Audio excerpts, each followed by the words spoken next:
Soft jazz drifted through the ballroom, mingling with the clink of crystal glasses and the faint scent of champagne. Evelyn paused under the chandelier, its golden light spilling over her midnight blue dress. She smiled polite, practiced, but her heartbeat whispered louder than the music. Have you ever walked into a room full of laughter and felt completely out of place across the marble floor? She spotted him, Nathaniel Hale, the man who once made silence feel like safety, and now made the air heavy with what was left unsaid. But tonight, she wasn't alone. Ryan, her co-worker, offered his arm, his presence steady and kind, and as they crossed the room together, Nathaniel's gaze followed steady. Unreadable like a tide she thought had long gone still. The chandelier flickered, somewhere.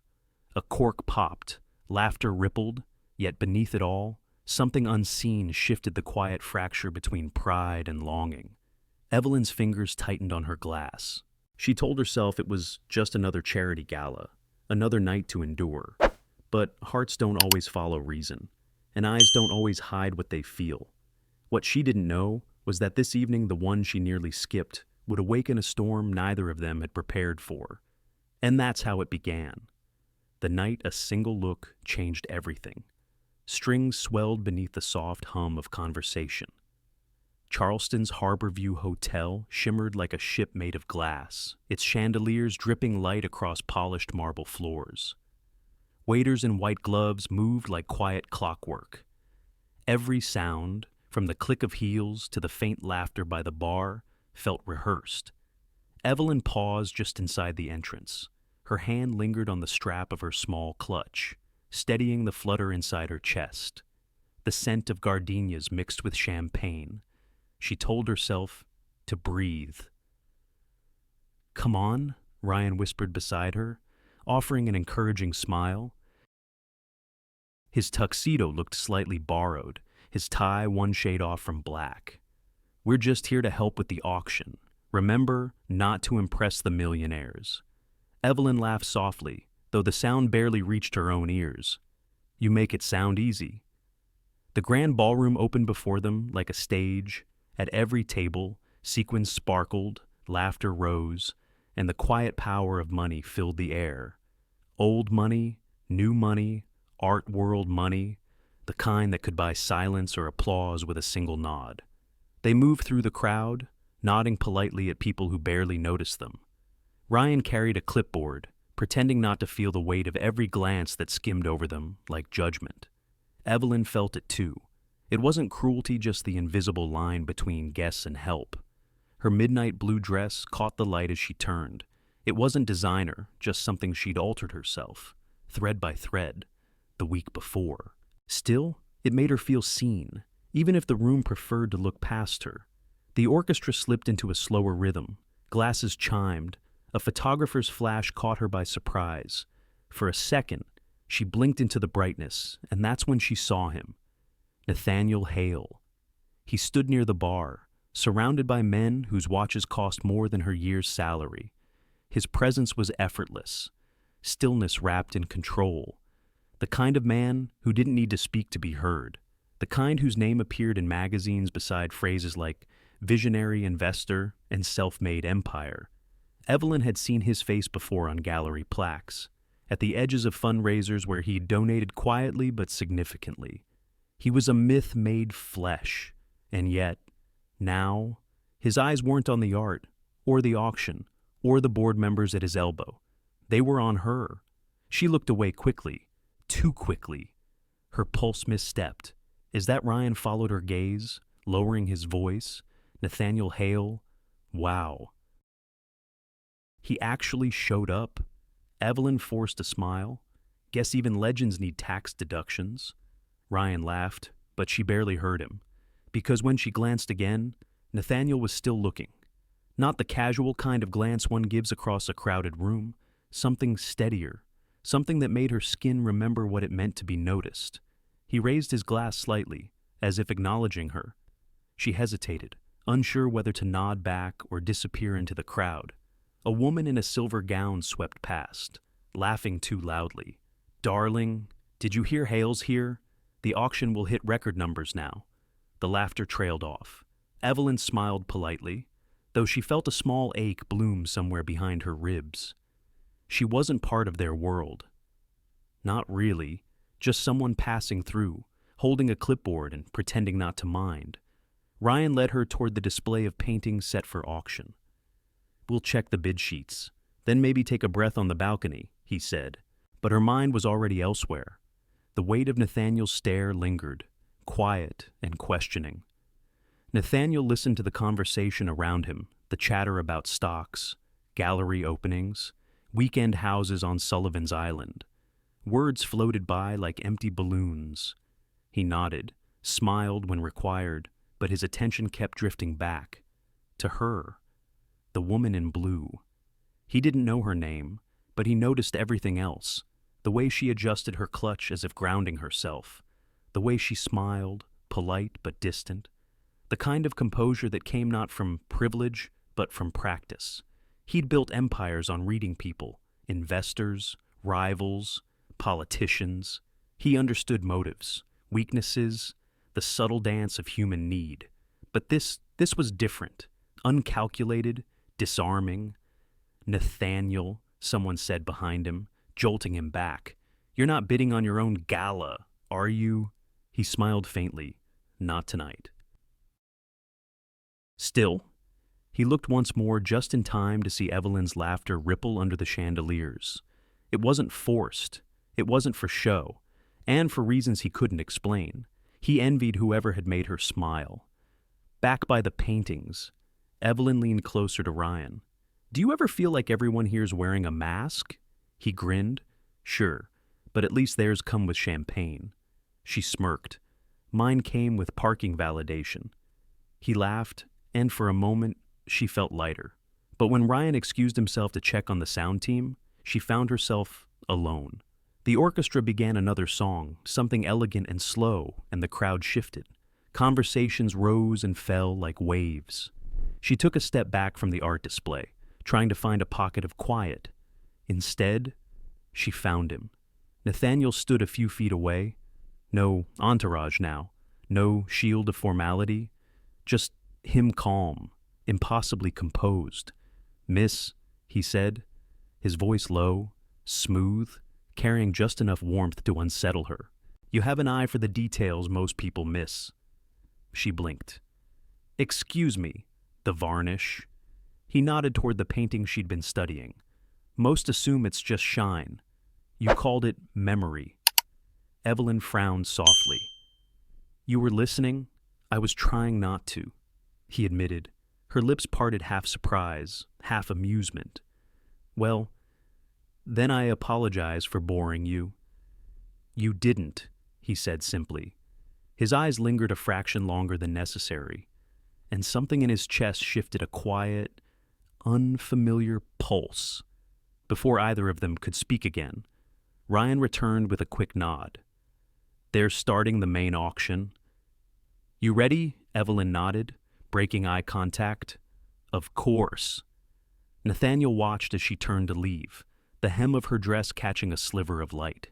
He felt the strangest impulse to follow, to understand what it was about her that disrupted the rhythm of his carefully ordered life. On stage, the auctioneer's voice filled the room. Numbers rose, hands lifted, applause scattered like sparks. Evelyn watched from the side, pen poised, checking bids. Her job was simple: keep track, stay invisible. But when she glanced toward the crowd, she caught him again. Nathaniel Hale standing among his peers, yet somehow apart from them.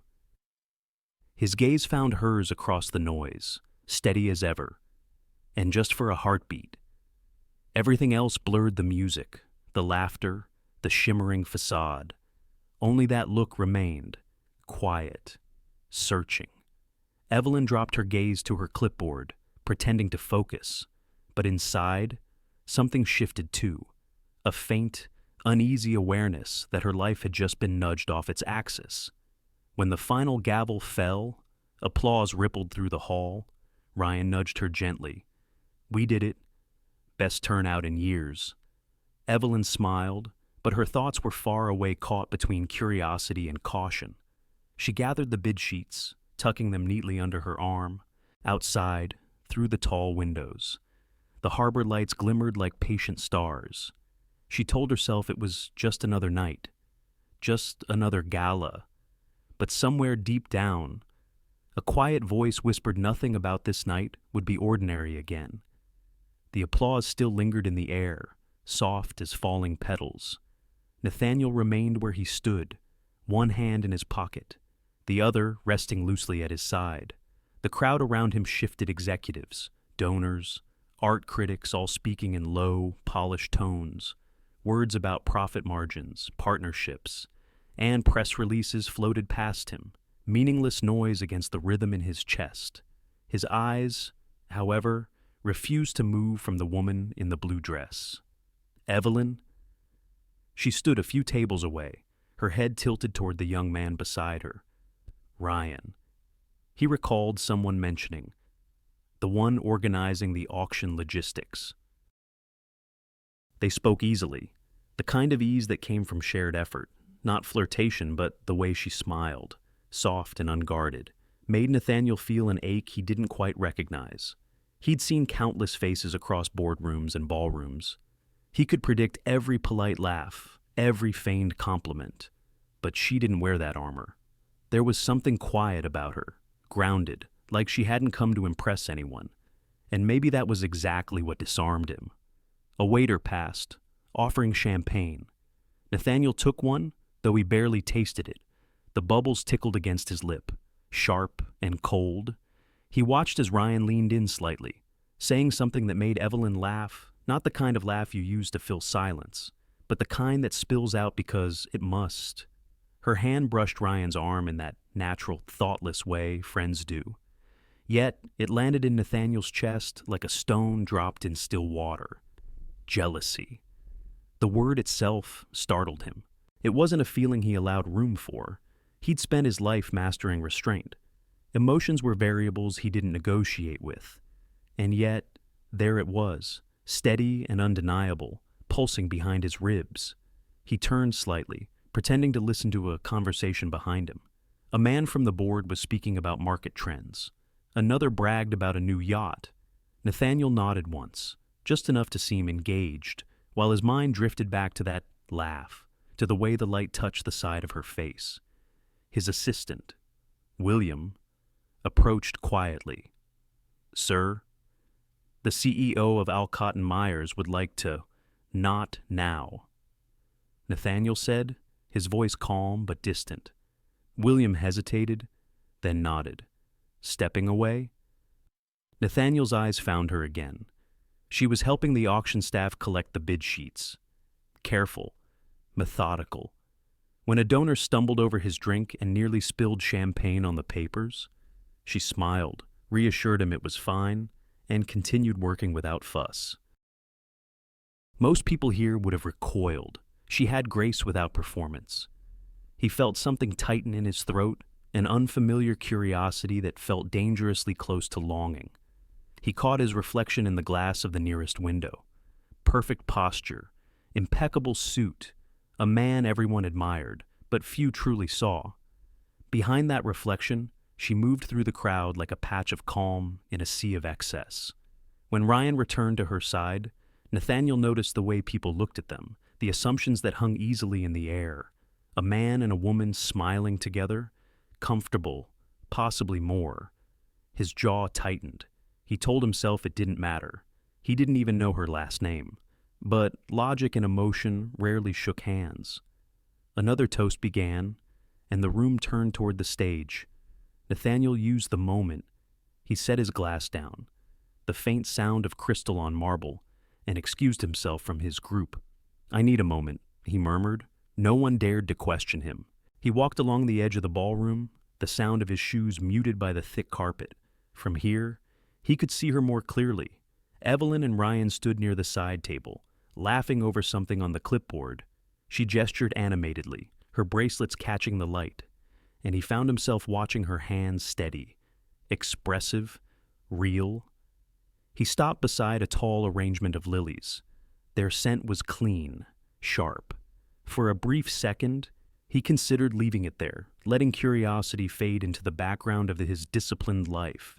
He'd done that before, countless times, walked away from anything that threatened control. But then she turned. Their eyes met again. Just a glance, fleeting, but charged. The kind of glance that says more than words ever could. Nathaniel inhaled, slow, steady. The orchestra began a new piece, violins rising in a soft waltz. Couples drifted toward the dance floor, the lighting dimmed, golden against the navy night pressing against the windows. He could hear the harbor outside, faint gulls and wind beyond the glass. He watched as Ryan offered Evelyn his hand. She laughed, shaking her head, but he insisted, and soon they joined the dance floor. Her movements were graceful, unpretentious. She wasn't performing, she was simply there, alive in the moment. Nathaniel's chest ached with something between admiration and ache. He couldn't remember the last time he'd wanted to be near someone, just to feel that kind of ease.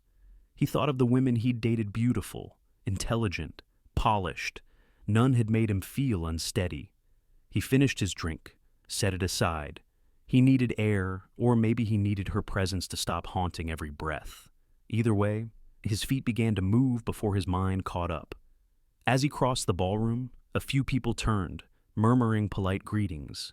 He nodded absently, his eyes fixed on one spot, the couple near the center of the floor. The music slowed. Evelyn and Ryan turned, laughing softly at something she said. Ryan's hand brushed her shoulder, casual, friendly, but Nathaniel's stomach knotted. He hated himself for it, for caring, for noticing. When the song ended, he stopped a few paces away. Ryan excused himself, heading toward the bar. Evelyn lingered by the edge of the floor, tucking a loose strand of hair behind her ear. The moment stretched, quiet, suspended.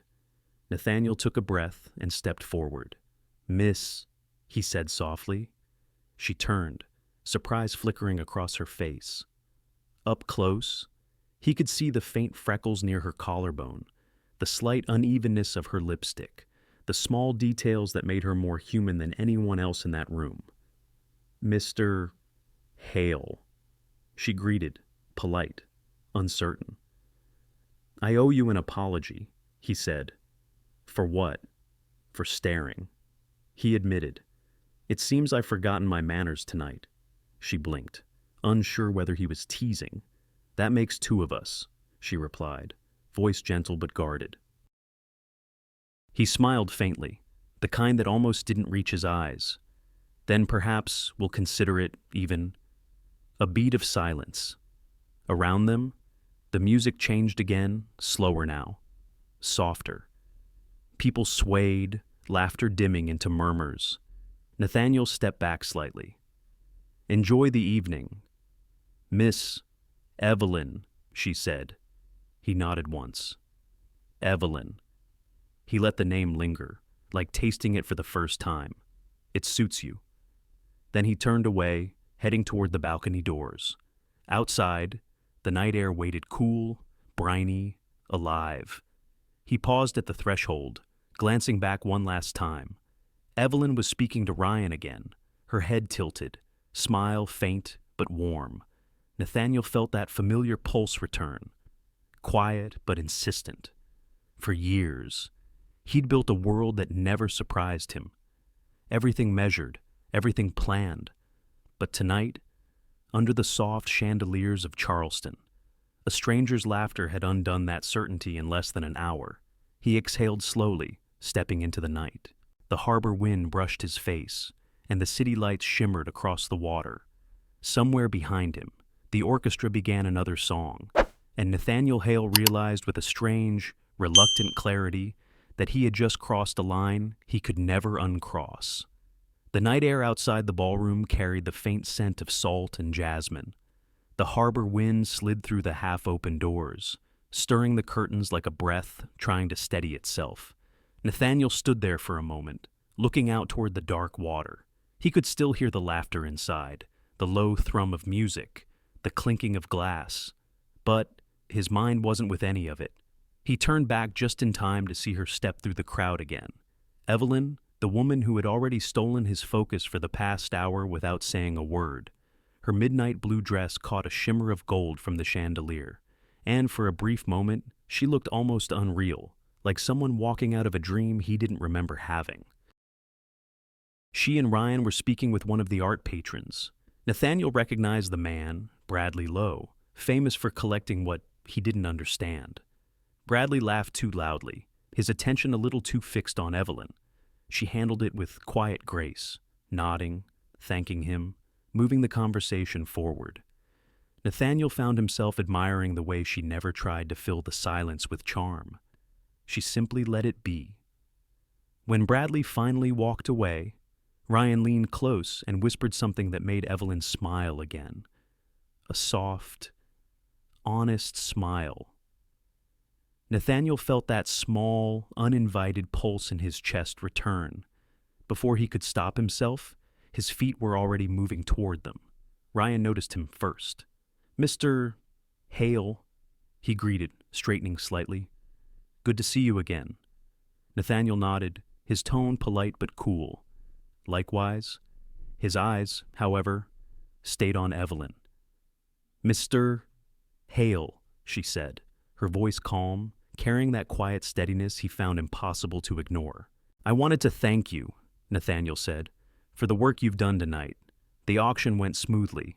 She tilted her head. "That's kind of you to notice, though most of the credit goes to Ryan." Ryan chuckled. "Evelyn's the organized one. I just lift boxes and smile for donors." Nathaniel's lips twitched, not quite a smile. A useful skill. Ryan excused himself a moment later to take a call, promising he'd be back soon. The moment he left, silence unfolded between them, thin, charged, like the pause between lightning and thunder. Evelyn looked at the glass in her hand, tracing the rim with her thumb. "You don't like crowds," she said quietly. Not a question, but an observation. Nathaniel turned his gaze to her. "What makes you think that you've been on the edge of the room all night? Watching, listening, not participating?" He considered that, his voice low. "I find observation more honest than conversation." She looked up at him, her eyes steady. "And what have you observed tonight?" The corner of his mouth lifted. "That honesty is rare here, and that you seem to have too much of it." Evelyn's smile was small, patient. "That sounds almost like a compliment." "It's not," he said softly. "Honesty tends to make life complicated." She met his gaze. Maybe complication isn't always a bad thing. For a moment, neither of them moved. The sound of the orchestra swelled from inside, muffled by the doors, and a faint trail of laughter drifted through. The light from the ballroom spilled onto the terrace floor, touching the edge of her dress, turning the dark fabric into liquid midnight. Nathaniel studied her face, trying to understand what exactly it was about her that unsettled him. She didn't flinch from his intensity, didn't look away or fill the silence. Most people did. She simply stood there, matching his stillness with her own. He looked down briefly, then said, "You challenged Bradley Lowe in there." Evelyn raised a brow. I corrected him. He misquoted the artist's statement. That takes courage. People don't usually correct men who donate $500,000 in a single night. She shrugged lightly. Money doesn't make someone right. The simplicity of her answer disarmed him more than any argument could have. Nathaniel exhaled slowly, feeling the strange warmth of both irritation and admiration rising inside him. He wasn't used to being contradicted, certainly not this gently. "You have a habit of saying things that should sound naive," he said, "but somehow don't.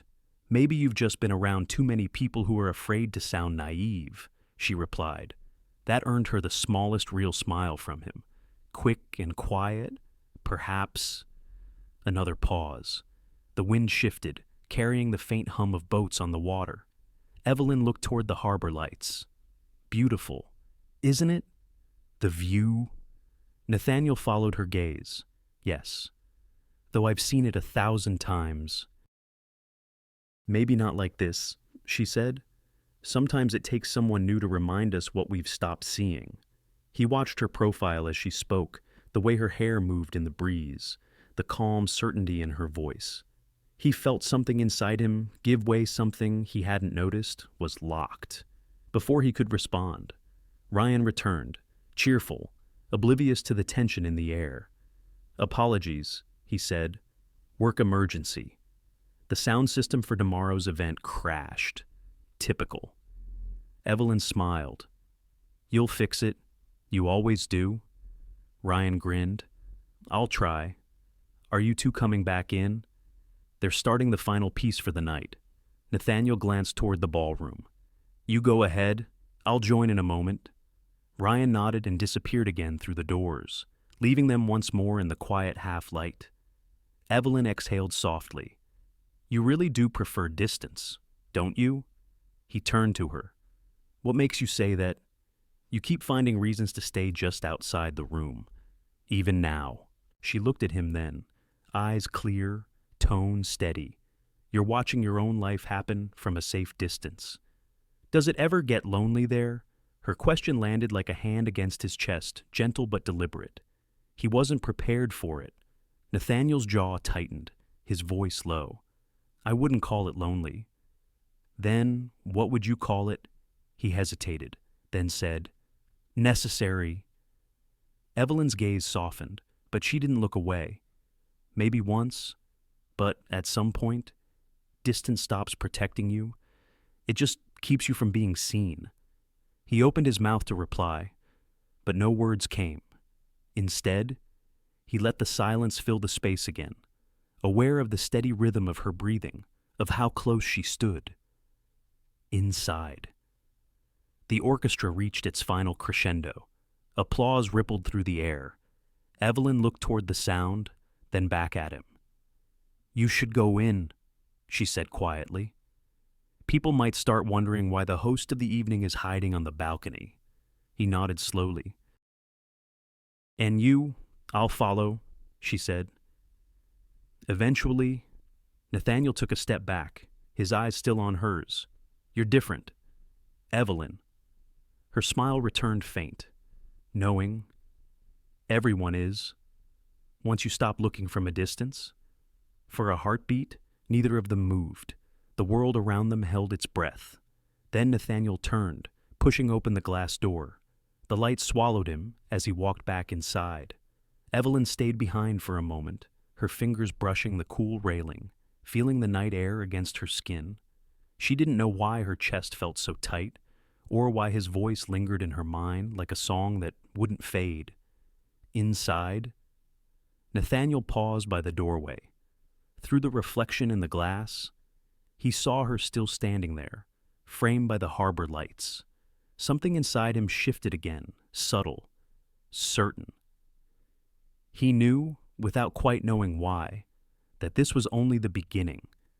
And for the first time in years, the distance he'd built no longer felt safe. The orchestra shifted into something slower strings, brushing softly against the hum of conversation. The chandelier light glowed warmer now, its reflection rippling across the ballroom floor like melted gold. Nathaniel stood near the balcony doors, still half in shadow, half in light. From there, he could see her. Evelyn had rejoined the crowd, her laughter weaving through the music like a bright, fragile thread.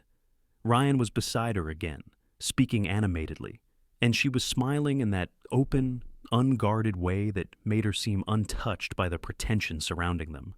Nathaniel's chest tightened, though he couldn't explain why. He told himself it was curiosity and intellectual interest in someone who didn't fit the pattern. But curiosity didn't feel like this. Ryan extended a hand toward her.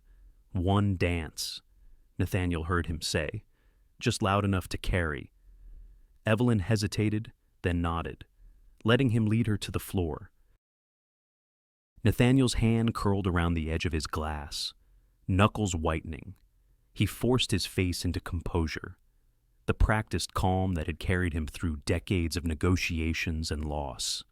But inside, a pulse thudded low and restless. He watched as Ryan placed a hand lightly on her back. As she tilted her head, laughing at something he whispered, her dress caught the light again, the deep blue shifting toward violet when she moved. He swallowed hard. "Why does this woman affect me?" The question burned. She was not his type, not his world, not his problem. And yet every glance, every sound from her direction felt like a note meant for him and him alone. He took a step closer to the floor, telling himself he was just observing, nothing more. But the truth was more complicated. Every time her hand lifted, every small turn of her body drew him like a magnet.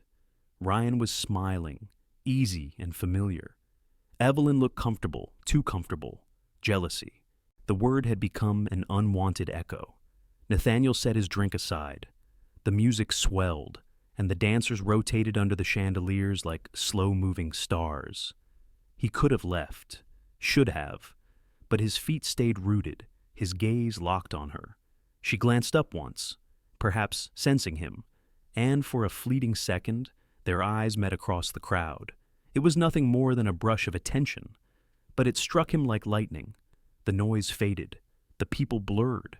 Only that connection remained brief, dangerous, undeniable. When the song drew to a close, Ryan thanked her with a slight bow, laughing as he stepped away to greet someone near the bar. Evelyn lingered on the floor, fingertips grazing the edge of her glass, cheeks faintly flushed.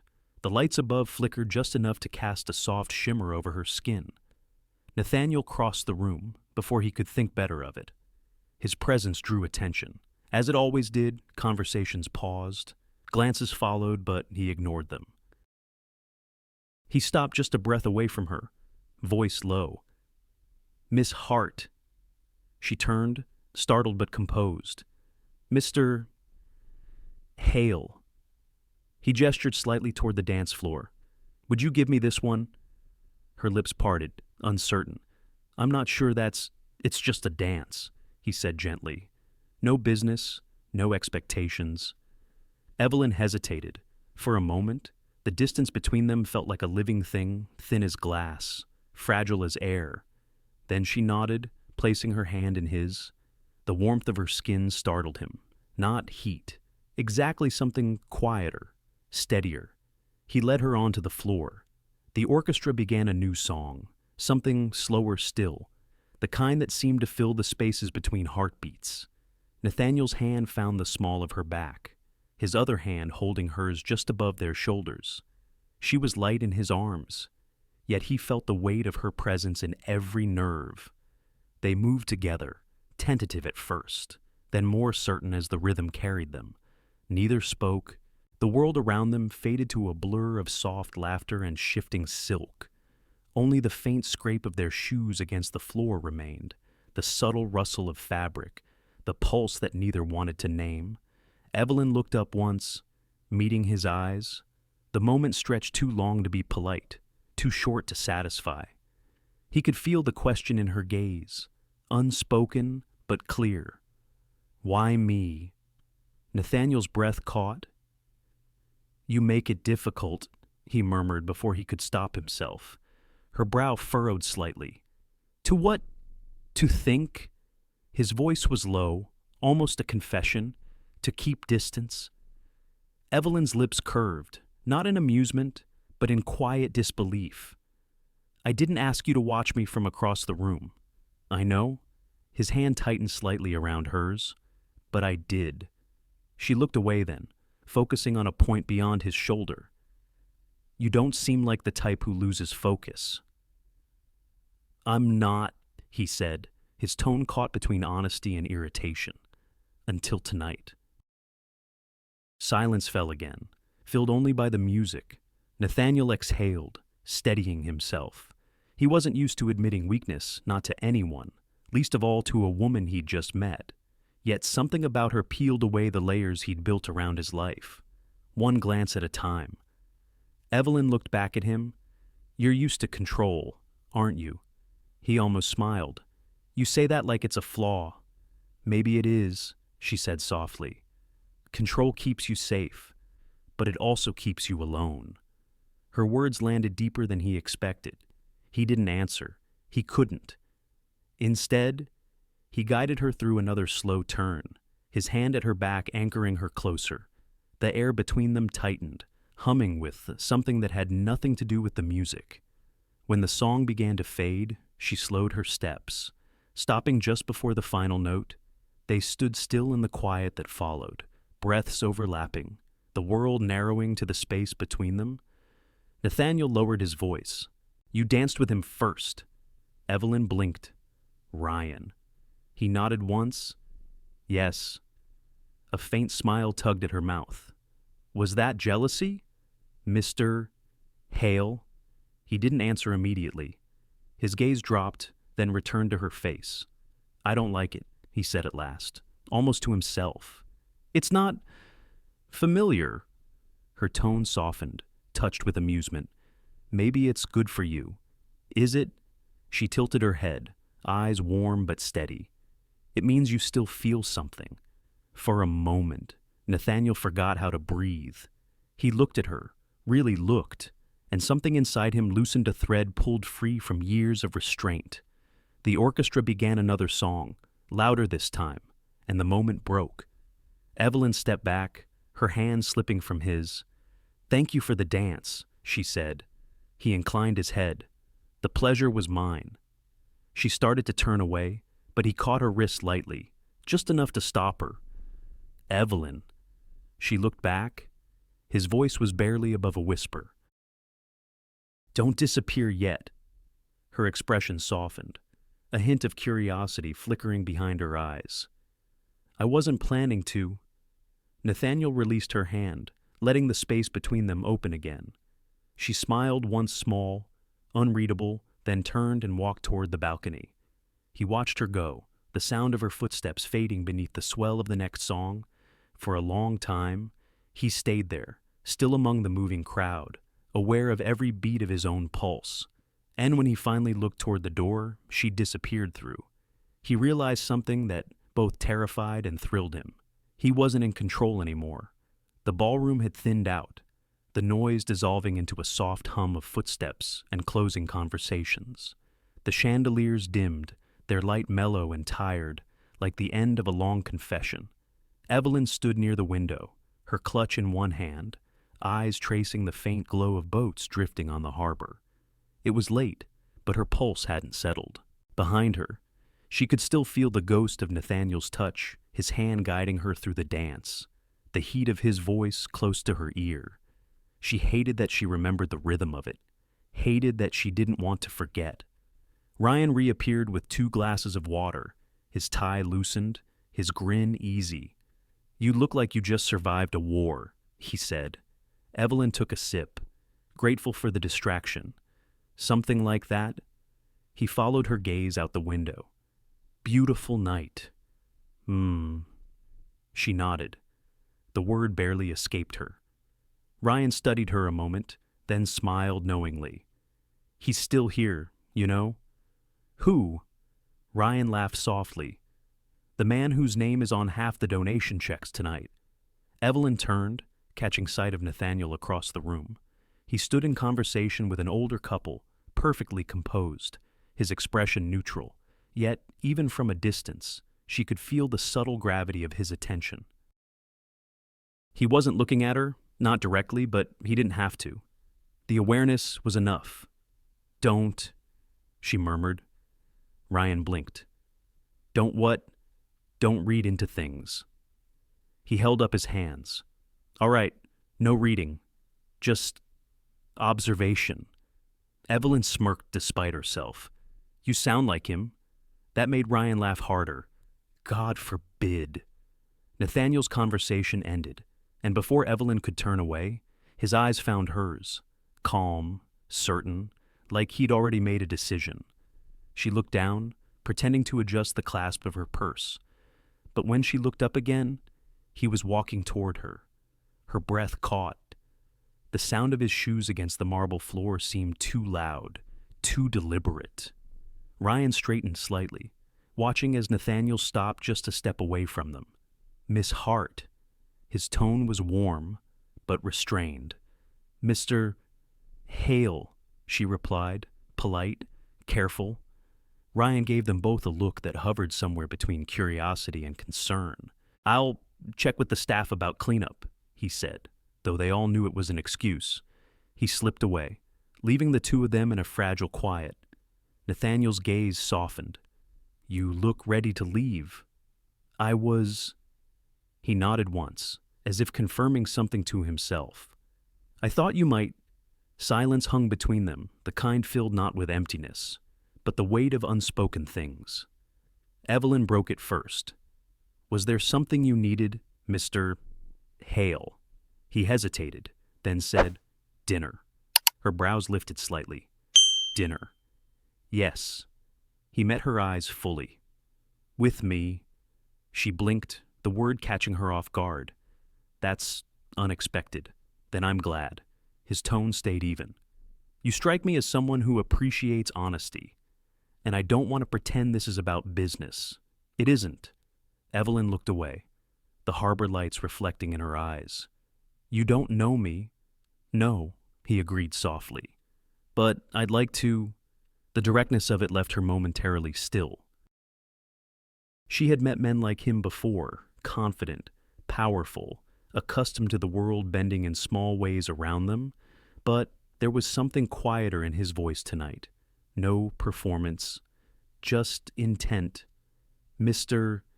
Hale, she began carefully. You don't seem like the type to ask without expecting something in return. His gaze didn't flinch. Not everything has to be a transaction. She smiled faintly. That's easy to say when you're the one who never has to trade. That silenced him. He exhaled slowly, glancing down at the polished floor before meeting her eyes again. You're right, he said. But tonight, I'm not asking as the man who owns companies or foundations. I'm asking as a man who'd like to talk to a woman without the noise of all this. He gestured toward the glittering room, the champagne, the chatter, the masks everyone wore. Just dinner, no expectations. Evelyn studied him, her expression unreadable. The soft hum of a cello drifted from the stage, the last lingering song of the night. She wanted to believe him. But belief wasn't something she gave easily anymore. Her mind flickered back to years ago, another invitation, another man in a tailored suit, another night she thought might be different. It hadn't been. Power had a way of dressing itself in charm, only to demand a price later. Her fingers tightened around her clutch. One dinner, she said at last. Not a deal, not an arrangement, just dinner. Nathaniel's voice was low. Agreed. And I choose the place. A pause, then the faintest smile curved his mouth. Of course. Evelyn nodded once, a quiet truce forming in the air between them. She turned to leave, but his next words made her stop. Tomorrow night, he said, I'll send a car, if you'll allow it. She glanced over her shoulder, eyes calm but steady. No car. I'll meet you there. Something like admiration flickered in his expression. Then I'll see you at 7.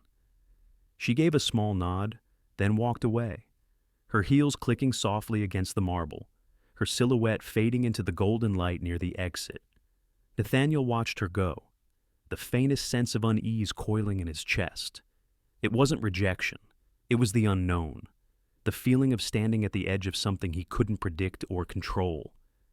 Ryan returned just as Evelyn disappeared through the doors. So, he said lightly, that looked intense. Nathaniel didn't answer. Ryan followed his gaze toward the empty doorway. Be careful, he said after a moment. She's not like the others. Nathaniel's jaw tightened, but his voice was calm. That's what I'm counting on. Ryan gave him a long look, then shrugged. Fair enough. Just don't turn her into one of your projects. Nathaniel didn't reply. He simply picked up a glass of water, swirling it absently before setting it down again. The ballroom felt heavier now, the air too still. Outside, through the tall windows, he could see the reflection of the harbor lights soft, wavering, endless. He didn't know yet why he'd asked her. Only that silence without her in it suddenly felt louder than any room full of people. The next evening, a quiet riverside restaurant would wait under string lights and drifting jazz. But for now, as he stood alone in the dimming ballroom, Nathaniel Hale realized something had already begun, something far more personal than he had planned. And though he didn't yet understand it, his life had just shifted on the word yes. The restaurant sat quietly by the river, tucked beneath an arch of willow trees that swayed with the evening breeze. String lights glimmered like small constellations across the patio, their reflections trembling on the water. Somewhere inside, a saxophone murmured slow, unhurried, like the sound of someone remembering something tender. Evelyn arrived first. She'd chosen this place precisely because it wasn't the kind of restaurant people like Nathaniel Hale usually went to. The tables were mismatched wood, the servers wore linen aprons, and the scent of grilled rosemary drifted through the open air. She sat near the window, where the glass caught the last of the sunset, and tried to steady her breath. He was late by only a minute, but his arrival felt like a change in the weather. The quiet conversation of nearby diners dimmed for a moment, as if the air itself paused to take note. Nathaniel's suit was simpler than before, no tie, sleeves rolled once at the wrist. He looked less like the man from magazine covers and more like someone trying, just for tonight, to be ordinary. "Evelyn," he said, his voice low, the faintest smile touching his mouth. "Nathaniel," she replied. "You found it? I wasn't sure I would." He glanced around. "This place feels hidden." She smiled. "That's the point." They sat.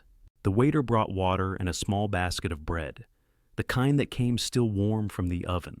Nathaniel reached for it, then stopped himself. "Would you like—" "You can go ahead," she said, amused. "I promise I know how to share." He broke the bread, placed half on her plate. The gesture was small, almost old-fashioned, but it softened something between them. For a while, they spoke of nothing important: art exhibits, music, the weather that had turned unseasonably gentle for early spring. Nathaniel listened more than he spoke. The hum of the river filled the spaces between their words. When the food arrived, Evelyn's fork traced lazy circles on her plate before she spoke again. "You asked to talk without the noise," she said. "So talk." He looked up from his glass. "About what?" "About whatever it is that made you ask me to dinner." He leaned back slightly, a small pause stretching the air between them. "I suppose I wanted to see if you'd be different outside the gala. If I'd imagined the honesty I saw in you." Her gaze was steady. "And have you decided? Not yet?" He smiled faintly. "You're harder to read than I expected." "Good," she said. "I don't like being predictable." He laughed quietly, a sound that surprised even him. It wasn't the polished laugh of a businessman. It was unguarded, real. Evelyn caught it, and for the first time, she saw the man beneath the legend. "You should do that more," she said softly. "What laugh like that? It makes you human." He studied her, something shifting behind his eyes. "You think I'm not, I think you forget to be," she replied. Nathaniel took a slow breath, his gaze drifting toward the window. The river outside shimmered in the candlelight, black and gold. "Maybe I do forget," he admitted. "It's easier. Sometimes." She waited, sensing more behind the words. When he didn't continue, she asked quietly, "What made it easier to forget?" His fingers tapped once on the edge of his glass. Then he said, "Losing people. When you've lost enough, detachment feels safer than hope." The air shifted.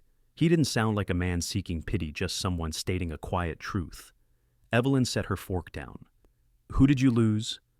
"My mother," he said. "When I was 16, she raised me alone, worked herself into the ground, trying to keep us above water. After she died, I learned quickly what people wanted from me. I learned to trade warmth for respect." Evelyn's chest tightened. "That's a cruel trade." "It was," he said simply. "But it worked." The jazz in the background deepened, the low notes filling the silence. Evelyn watched him for a moment, the way the candlelight softened his expression, the faint weariness in his eyes that success couldn't erase. "You know," she said quietly, "that kind of loneliness doesn't end just because you win." He looked at her then, and something unguarded flickered through him. "Do you speak from experience?" She smiled, but it didn't reach her eyes.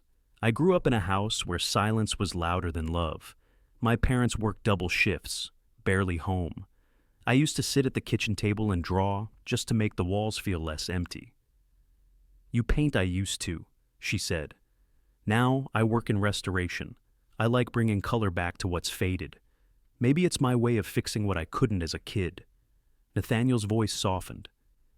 You restore things that time has worn down. Something like that. She looked at him, half smiling. I guess we both do that, in our own ways. He leaned forward slightly. Except you bring things back to life. I just keep them running. For a moment, neither spoke. The candle flame wavered between them, small and fragile. Evelyn felt the quiet pull of understanding, an invisible thread that didn't need words. Nathaniel looked down, then back up at her. I haven't had a dinner like this in years. What kind of dinner? One that doesn't feel like a meeting. She smiled gently. Then stop treating it like one. He chuckled again, shaking his head. You make it sound easy. It's just dinner, she said. Remember? He nodded, though his eyes told a different story. This wasn't just dinner anymore. Something had begun to shift softly, quietly, like the river outside changing its current. The waiter cleared the plates, refilled their glasses. They sat in the lull that follows a good meal, the kind where conversation doesn't need to fill every space. Nathaniel finally spoke. When my mother was sick, we used to sit by the window at night. She'd make tea and say, "The world keeps spinning. Nathan, you can hold on or let go, but it won't stop for either." Evelyn listened. Did you hold on? I tried, but I think somewhere along the way, I stopped looking out the window. Her eyes softened. Maybe it's time to start again. He smiled faintly. Maybe it is. The jazz outside drifted to a close. The last note lingered, suspended in air like a sigh. Evelyn glanced at the river one more time, the reflection of the lights rippling across the dark surface. Nathaniel followed her gaze. You chose well, he said quietly. I told you, she replied. Hidden places have their charm. He looked at her, his voice almost a whisper. So do hidden people. Evelyn didn't answer. She just smiled a slow, knowing smile and reached for her glass. The clink of crystal was soft, like a promise unspoken, and somewhere, between the flicker of candles and the hush of water against the shore, two lives once shaped by distance found the first small edge of connection. It wasn't grand, it wasn't dramatic, it was quieter than that. But it was real. The days began to blur into something softer. Mornings of quiet coffee, evenings of laughter that came more easily than either of them expected. Their worlds once divided by glass and distance began to touch at the edges, hesitant but steady. Nathaniel found himself thinking of Evelyn in moments he never used to think of anyone. Between meetings, while his car idled at red lights, even in the still hours before dawn when sleep refused to come. She had become, somehow, a quiet rhythm inside his noise. Their dinners turned into long walks, gallery visits, moments that didn't need purpose. Once, he caught her sketching at the cafe they frequented, just a corner of a building, nothing elaborate but the way she moved the pencil, careful, thoughtful, made him realize how long it had been since he'd noticed beauty for its own sake. He'd begun to relax around her, and yet, something else had started to shift beneath that calm. One afternoon, she mentioned traveling for work, a small project restoring murals in Savannah. It's only for a week, she said lightly. Ryan's covering some local contracts while I'm gone. Nathaniel had smiled, but it didn't quite reach his eyes. Savannah's not far. I could have someone drive you. She laughed softly. Nathaniel, I'm capable of taking a train. He didn't answer right away. It's not about capability, he said. It's about safety. Safety. Her brow lifted slightly. It's an art restoration, not a war zone. He tried to soften his tone. I know, but I'd feel better if you let someone go with you. Evelyn tilted her head, watching him. You mean, if I let you feel in control? The air between them went still. Nathaniel's instinct was to defend, to explain, to call it concern. But even as the words formed, he felt how thin they were.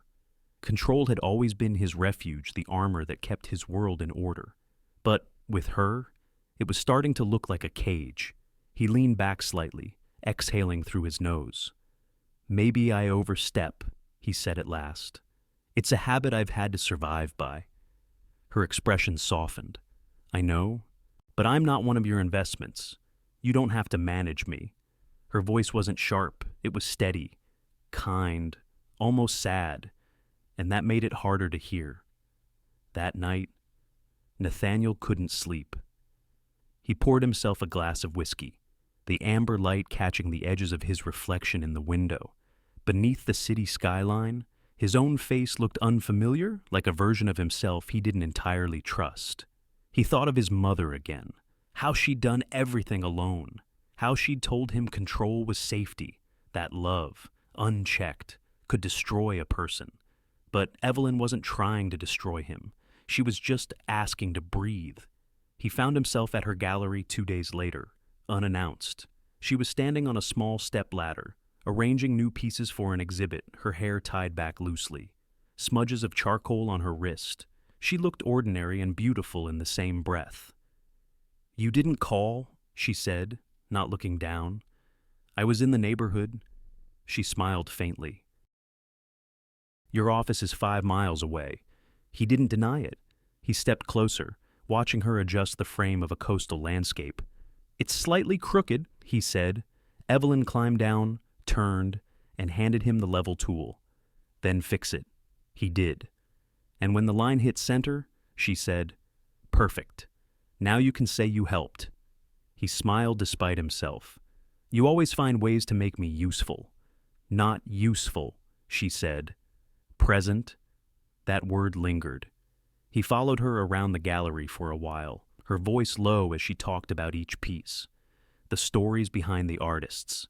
He admired the ease with which she lived inside beauty, not owning it, just noticing it. He envied that. Later, over coffee, she leaned back in her chair, eyes half smiling. "You know, you don't have to keep checking in on me like this." He met her gaze. "Maybe I want to." She paused. "And maybe I need space to miss you." The words landed quietly, not cruel, not distant, just true. Nathaniel stirred his coffee, the spoon clicking gently against the porcelain. "I'm not used to people walking away," he admitted. "So I try to make sure they can't." Evelyn folded her hands, watching him. "That sounds exhausting." "It is," he said softly. She reached out, touching the edge of his sleeve. "You don't have to hold everything so tightly." "Nathaniel, sometimes people stay because they want to, not because you keep them close."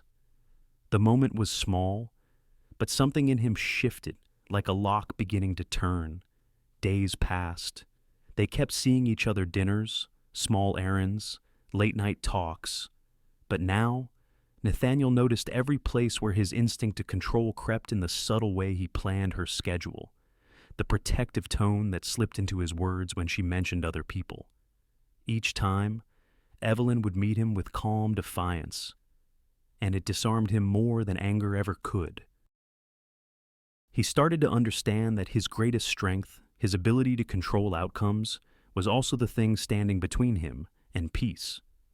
One evening, as they walked along the pier, the wind tugged at her scarf. He caught it before it blew away, laughing. "See, sometimes control comes in handy." She smiled. "Sometimes." Then she looked at him, really looked.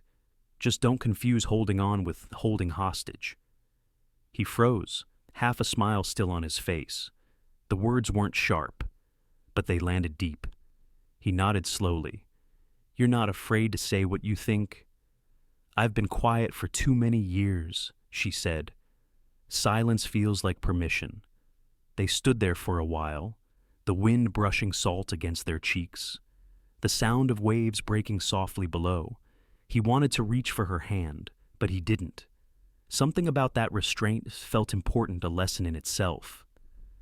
When he finally spoke, his voice was quiet. You make me want to be better at the things I never thought I could change. Evelyn smiled gently, the kind of smile that carried both affection and warning. Then start by letting go. Nathaniel looked out at the water, the lights shimmering across its surface. Letting go. The words felt foreign in his mouth. He wasn't sure if he knew how. But for the first time, he wanted to learn. She turned to leave, the hem of her coat brushing against his arm. "Good night, Nathaniel," she said softly. He watched her walk away until her figure blurred into the dim light of the street. And as the wind picked up, he realized that love wasn't always about protecting someone from the world. Sometimes, it was about learning to trust that they could walk through it without your shadow. The armor he'd worn for so long didn't feel as heavy anymore. But the cracks, they ached. The gallery lights were harsh tonight white. Cold, unforgiving. Paintings lined the walls like silent witnesses, colors clashing and bleeding under the glare. The hum of voices filled the air, laughter clinking against glass and ego. Evelyn stood near the center, her hair swept loosely over one shoulder, a small glass of wine in her hand. She was glowing in her own quiet way, poised but real, unpolished amid the polish.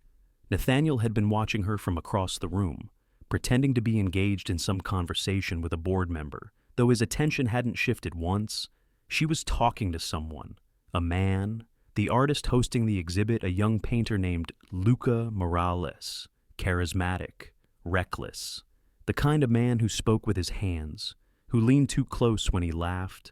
Evelyn didn't seem to mind. She laughed too soft, genuine, the kind of laugh Nathaniel hadn't heard in weeks. It should have been harmless, just conversation. But something in Nathaniel's chest tightened anyway. Luca said something Nathaniel couldn't hear what, but Evelyn's hand touched her necklace as she smiled, and Nathaniel's composure cracked like glass under pressure. He excused himself mid-sentence, barely hearing the voice calling his name. Each step toward her felt heavier, faster. The distance between them, 20 feet, 10, 5, felt like walking through a storm he'd created himself. "Evelyn," he said, too sharply. She turned, surprised. "Nathaniel?" His gaze flicked to Luca. "I don't believe we've met." Luca smiled easily. "Luca Morales. I've heard about you. I'm sure you have," Nathaniel said flatly. Evelyn's brow furrowed. Nathaniel. But he was already stepping closer, his presence shadowing the space between them. "It's getting late," he said. "We should go." Her voice cooled. "I'm not ready to leave. I'll have the car brought around." "Nathaniel," she said, quieter now. "I came here to support Luca's work. You're free to go if you're tired." Luca's smile lingered, just enough to irritate him. "Don't worry, Mr. Hale. I'll make sure she gets home safely." The words were casual, but they hit the wrong nerve. Nathaniel's tone dropped. "You won't need to." Silence fell over the small group nearby. Heads turned. Evelyn's grip tightened around her glass. "Stop," she said under her breath. "You're making a scene. I'm protecting you," he replied. From what her voice rose just enough to catch the edges of the room. From a conversation. He blinked, his jaw tightening. The realization too late. The attention had already shifted toward them. He caught his reflection in the gallery window, his expression hard, hers hurt, and he hated what he saw. Evelyn set her glass down, slow and deliberate. "You don't get to control how I exist in a room." "Nathaniel?" "That's not what I'm trying to—" "Isn't it?" she interrupted, her tone trembling with restrained anger. "Because that's what it feels like. Every time you call, every time you show up unannounced, every time you decide what's best for me before I even speak." Luca stepped back quietly, realizing he wasn't part of this. The crowd pretended not to watch. Nathaniel's voice dropped lower. "You're twisting this into something it's not." "I'm not twisting anything," she said. "You can't stand not being in control. You mistake care for ownership." He stared at her, unable to answer. because somewhere deep down, he knew she was right. I've spent years building a life where no one decides what I owe them, she continued, and I won't give that up now, not even for you. Her words hit with quiet precision, sharp, but trembling underneath. Nathaniel exhaled, the sound of defeat barely masked. Evelyn, he said softly, almost pleading. That's not what I meant. But it's what you did, she said. The silence that followed was unbearable. Even the jazz playing through the speakers seemed to dim. Evelyn's eyes glistened not with tears, but something harder. Resolve. He reached for her hand. She stepped back. Her voice was steady when she said it. I can't be another possession on your shelf. Nathaniel? I won't. For a second, his throat closed. You're not? Then stop treating me like one. And just like that. She turned. The sound of her heels echoed through the gallery, cutting clean through the hush. She walked past the crowd, past Luca, past the staring faces that pretended not to see. Nathaniel stood there, his pulse pounding in his ears, every breath too loud. He didn't move. Couldn't. The sound of the door closing behind her felt final, in a way nothing else had. People began to whisper again, pretending normalcy had returned, but the air stayed charged, heavy with the weight of what had just broken. Luca cleared his throat quietly. You might want to give her space, he said, not unkindly. Nathaniel's eyes stayed fixed on the door. Space, he repeated, the word bitter on his tongue. He didn't stay long after that. He made polite excuses, nodded to a few faces, and walked out into the cold night air. The city smelled of rain and exhaust. Somewhere, the sound of traffic pulsed like a restless heartbeat. He loosened his collar, his reflection catching in a dark window the same reflection he'd seen before. But this time, he barely recognized the man staring back. He'd thought control meant strength. That holding tightly meant keeping things safe. But all he'd done was squeeze until there was nothing left to hold. For the first time in years, he didn't have a plan. He stood there on the sidewalk, the noise of the gallery fading behind him, the chill of night creeping into his chest. Somewhere inside, pride and regret fought in silence. Neither strong enough to win, he wanted to go after her. But another part of him, the part that finally understood, knew that if he followed, it would only drive her further away. So he stayed, alone. The rain started, slow and soft. He didn't move. And as the drops gathered on his coat, he thought of her last words. I can't be another possession, and realized he'd never heard anything truer.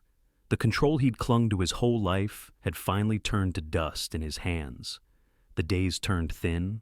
Light slipped across Evelyn's studio, like water she couldn't hold. She arrived early, left late, and tried to stitch the hours together with work, clean brush heads, prime canvases, catalog frames, answer emails. She kept the radio low. Let the soft hum cover the ache.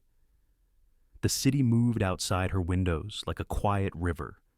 People with places to be, hearts to mend. She told herself she was one of them. On Mondays, she took the early train to the church downtown, where a sun-faded mural waited angels losing their edges. Gold leaf turned dull. She set ladders, mixed solvents, tested swabs on small corners of paint, gentle as breath. Color came back in inches. Not miracles, just patience. She liked that. The slow return. The proof that some things, if tended, still answered. Ryan checked in, but didn't pry. He brought coffee, left notes with dumb jokes in the margins. Are angels unionized? Do they get dental? She smiled without showing teeth. He watched her once, the way someone watches a friend walk a rope. He didn't mention Nathaniel. She didn't either. Silence was its own agreement. At night, she walked the long way home, past the harbor, past the restaurant with willow shadows on glass. She didn't go in. She kept walking until the air cooled something hot in her chest. Some days the ache stepped back, some days it didn't. In the mornings, she told herself 3 things. Work with your hands. Tell the truth. Allow the quiet. It helped for an hour, sometimes two. Across the city, high above the avenues, Nathaniel learned what quiet could do to a man. The penthouse made noise of its own air vents, the low thrum of a refrigerator, the distant city like a sleeping animal, but it was the other quiet that settled him. The empty chair at his kitchen island, the unsent messages in his phone, the way his name sounded in his own head when no one else said it. He ran. Miles along the river. He worked late and earlier than late. He said no to dinners that used to be habit. His calendar filled, then felt hollow. He found himself standing at windows longer than he should, hand in pocket, breathing like a man waiting for a verdict he already knew. Fear had ruled him. It seemed obvious now. He could dress it in better words: prudence, caution, strategy. But when he stripped them back, fear was the scaffolding, fear of loss, fear of not being enough, fear of being seen and left anyway. He had tried to manage love like he managed risk. The market bent, sometimes. People didn't. On a Wednesday, he found the courage to sit still. No email, no calls, just a yellow legal pad on the table and a pen he hadn't used for anything personal in years. He wrote 3 words and stopped. I was wrong. The page looked bare and honest and terrible. He called his mother. Margaret answered like she always did, on the second ring, as if she'd been in the next room waiting for him to ask for water. Nathan, she said, soft and firm. She never used the full name he wore in rooms with glass walls. Her version had warmth folded in. Are you free for lunch, he asked. I'm free for you, she said. Come. Her apartment smelled like lemon oil and old books. Afternoon light made squares on the carpet. She had set out chicken soup and sliced apples and the good crackers she kept for guests who needed comfort more than salt. He sat. She waited. They ate a little. He told her about the gala, the artist, the words that landed like stones. He didn't dress the story up. He let it stand there between them, a blunt thing, and watched her face go from listening to knowing. You love her, Margaret said. No question in it. He didn't look away. I do. You also scared her, she said, as if speaking about a storm she'd seen coming on the weather report. He breathed out. I did. Margaret folded a napkin along a crease and smoothed it with her thumb. Your father, she said quietly, believed if he held things tight enough, nothing could fall. He meant well. He was terrified. It made him unkind without noticing. She looked up at him. You are not your father, but fear sounds the same in every house. He swallowed. The room sharpened. I keep thinking if I plan well enough, nothing bad will happen. Her smile was small and sad. You can't control love. Nathan, you can only invite it. He closed his eyes a second. The sentence landed with the weight of a key turning. And if it doesn't come, then you bless what it gave and keep your door open, she said. But you don't lock someone in to make them stay. That's not love. That's loneliness with better branding. He almost laughed. Then he didn't. His throat burned. I don't know how to do this any other way. You didn't know how to walk once, she said. You held the table and shook and fell and cried. Then you tried again. Try again. He nodded, took a spoon of soup he couldn't taste. She touched his knuckles with the back of her fingers, like mothers do when the child is grown, but the gesture still fits. Write to her, she said, not a statement, a letter, not what you want from her. What you know about yourself. Give her something she can trust, your honesty. He exhaled, long and slow. She may not answer. Margaret's eyes softened. That's not the point. He stayed another hour. He changed a light bulb that had been buzzing in her hallway. He carried a box to the closet. Small helps. A way to keep his hands moving while his heart sorted itself. When he left, the city air felt clearer. Not light, but cleaner. Evelyn's days kept arranging themselves around work. She took the train to the courtyard with the cracked fountain and ate a sandwich on a bench where pigeons held committee. She patched a tear in her winter coat with thread that didn't match. She made a list called Things I Can Do and added little things to it. Laundry, rotate plants, oil, the door hinge, say no. She liked crossing them off more than she expected. At the studio, she avoided the playlist they had made together. Too many doorways in those songs. She played podcasts about people fixing old houses, scraping paint, resetting joists. She learned how to stand under something heavy without letting it own her.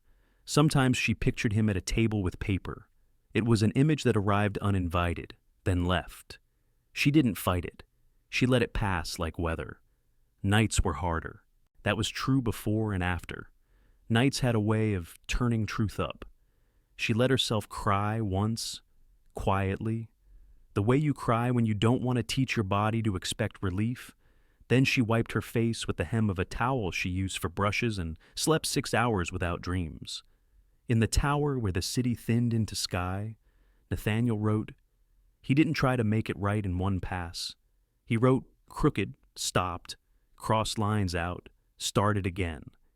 He wrote the way he'd once learned to breathe through grief. In counts. In simple sentences. I was wrong. I mistook fear for care. I asked you to stand where I could see you instead of where you could be yourself. You are not a problem to solve. You are a person I want to learn. If you never answer, I will carry what you taught me. If you do, I will listen first. He didn't sign his last name. He didn't print his title. He folded the pages and set them on the counter. The letter looked small for what it held. 2 more weeks passed. The mural brightened in quiet squares. Wings turned wing again. On the day she finished the arch, Evelyn stepped down and felt her knees wobble, a little pride sneaking in the door. The custodian clapped once from the back pew and said, "You gave our angels back their coats." She laughed, and this time it reached her eyes. At the door, soft rain. She tilted her face to it and didn't hurry. The world smelled like wet stone and dust leaving. She walked home with her hands in her pockets, coat darkening in patches. On her porch, tucked under the mat, a plain envelope, no company letterhead, her name written in careful ink. She held it a long moment. The paper cooled her fingers. Inside, the house waited warm, ordinary, lamps set low like always. She unlocked the door, set her bag down, put the envelope on the table, and stood beside it in the quiet. The clock on the stove clicked to the next minute. She made tea, steam curled against the window. She sat. She opened it. The first line stopped her. Then the second. She read slowly. Stopped. Started again. The rain tapped a soft truce on the glass.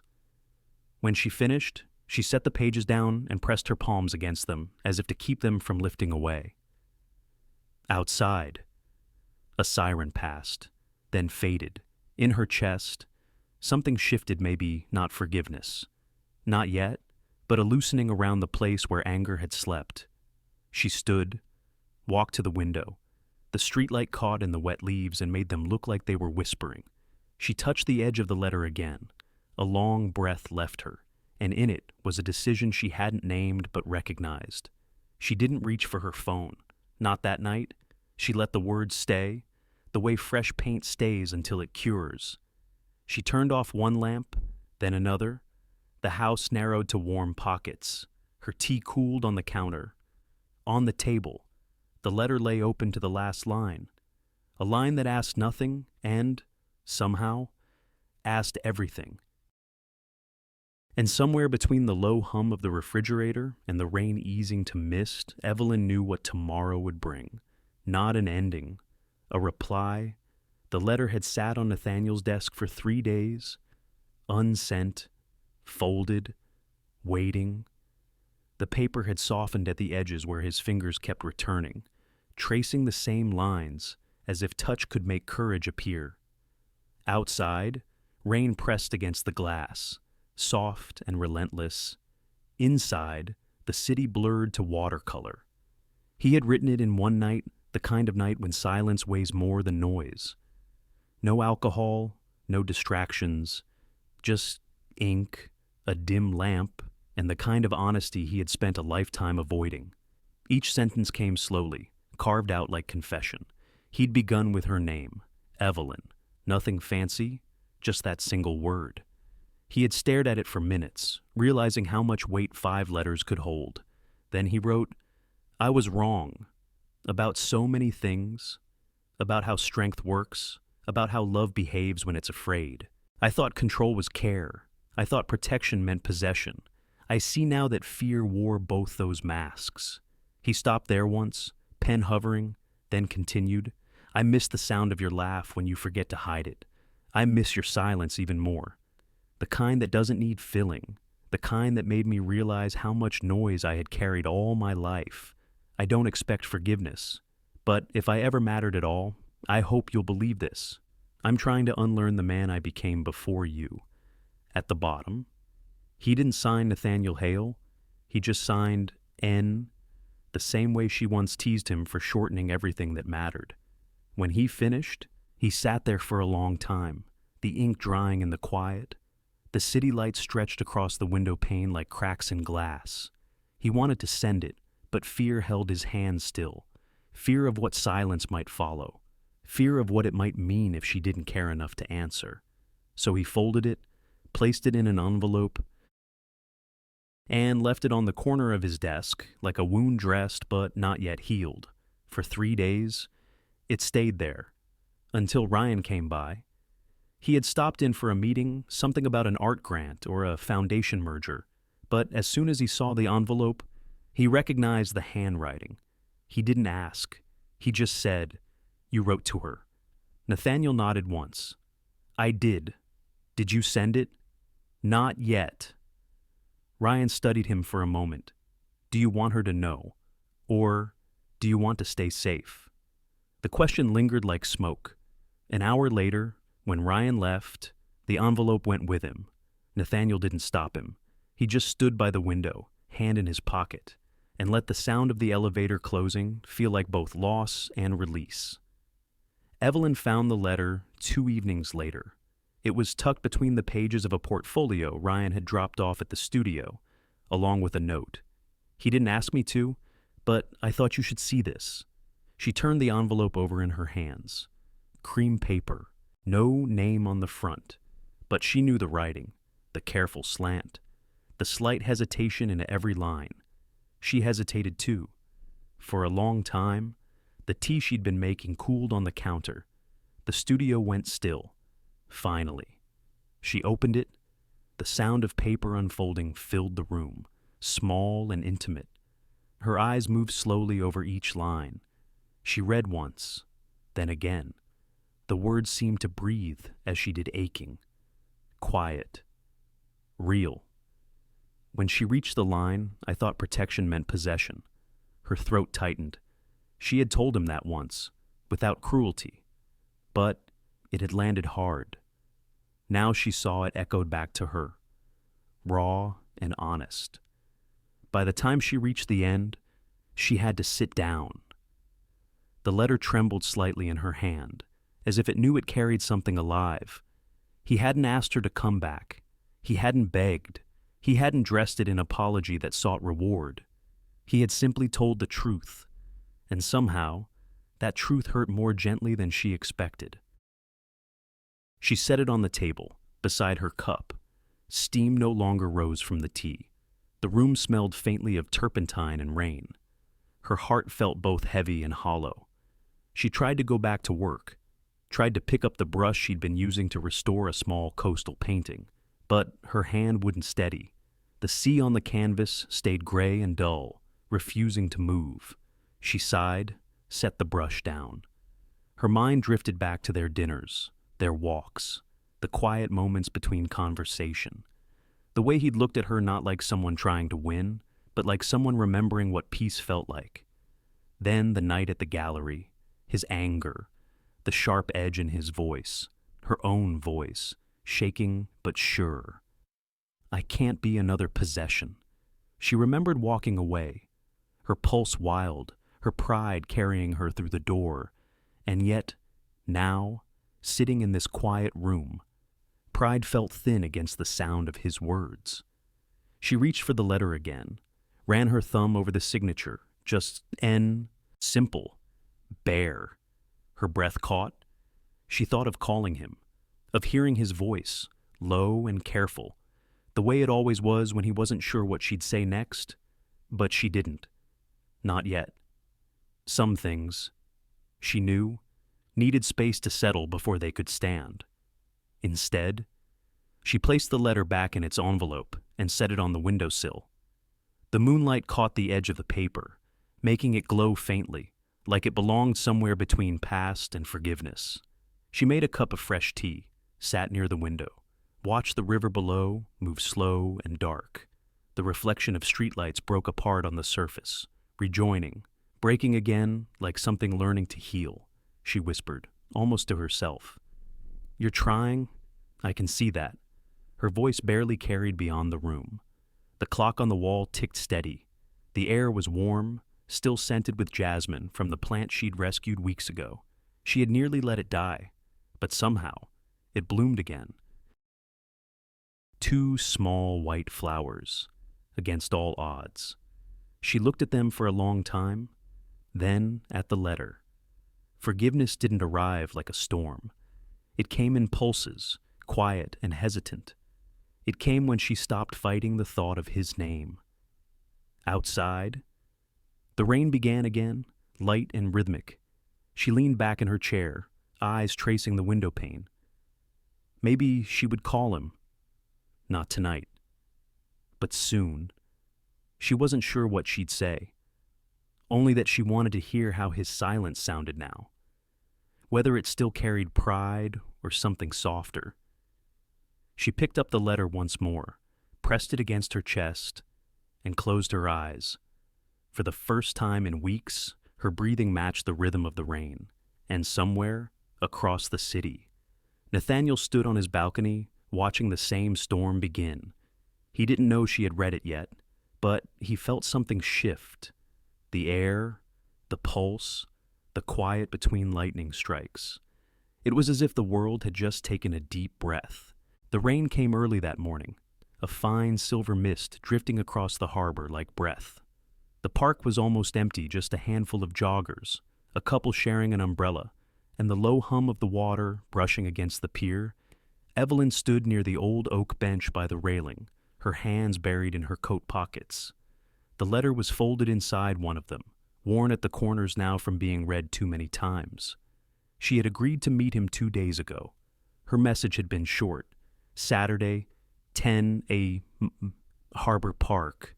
No promises, no explanations. He had replied with only 2 words. "I'll be there. Now." As the church bells in the distance struck 10, she heard footsteps approaching behind her, steady, unhurried, familiar. She didn't turn right away. She watched the river instead, watched how the raindrops disappeared into it without a trace. Evelyn. His voice was quieter than she remembered.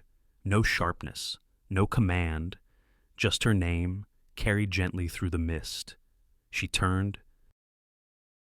Nathaniel looked older, not in years, but in the way someone looks after they've spent weeks alone with their thoughts.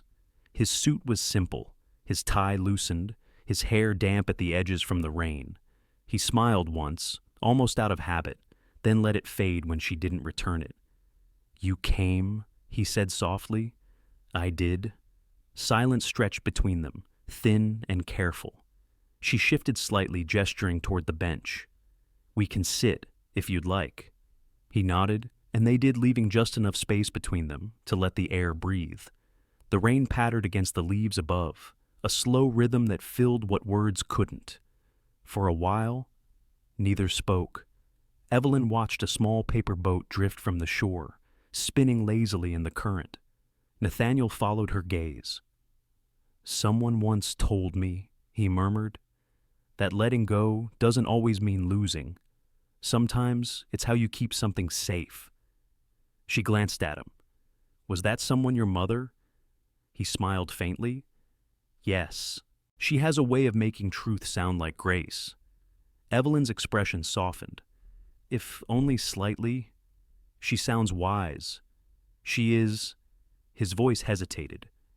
She's the one who told me to write to you. That made her look down, tracing the raindrops gathering on the bench's wooden slats. It was honest, she said finally. The letter, I didn't expect you to read it. I didn't expect you to send it. A pause. Then, quieter, I didn't. Ryan did. That almost made her laugh. Almost. He has good instincts. Nathaniel's eyes warmed at the corner. He always did. Another quiet beat passed. The mist grew lighter, turning the air to silver. She took a breath. Why did you write it? Nathaniel, really. He looked out toward the harbor, the horizon fading into fog. Because I realized how much fear ran my life. I've built everything I have out of it at walls, plans, success. And when I met you, I tried to do the same thing.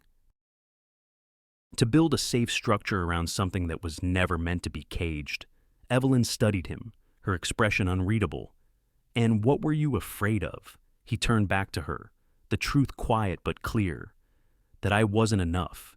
That if you saw me without all of it, the control, the titles, the certainty you'd leave.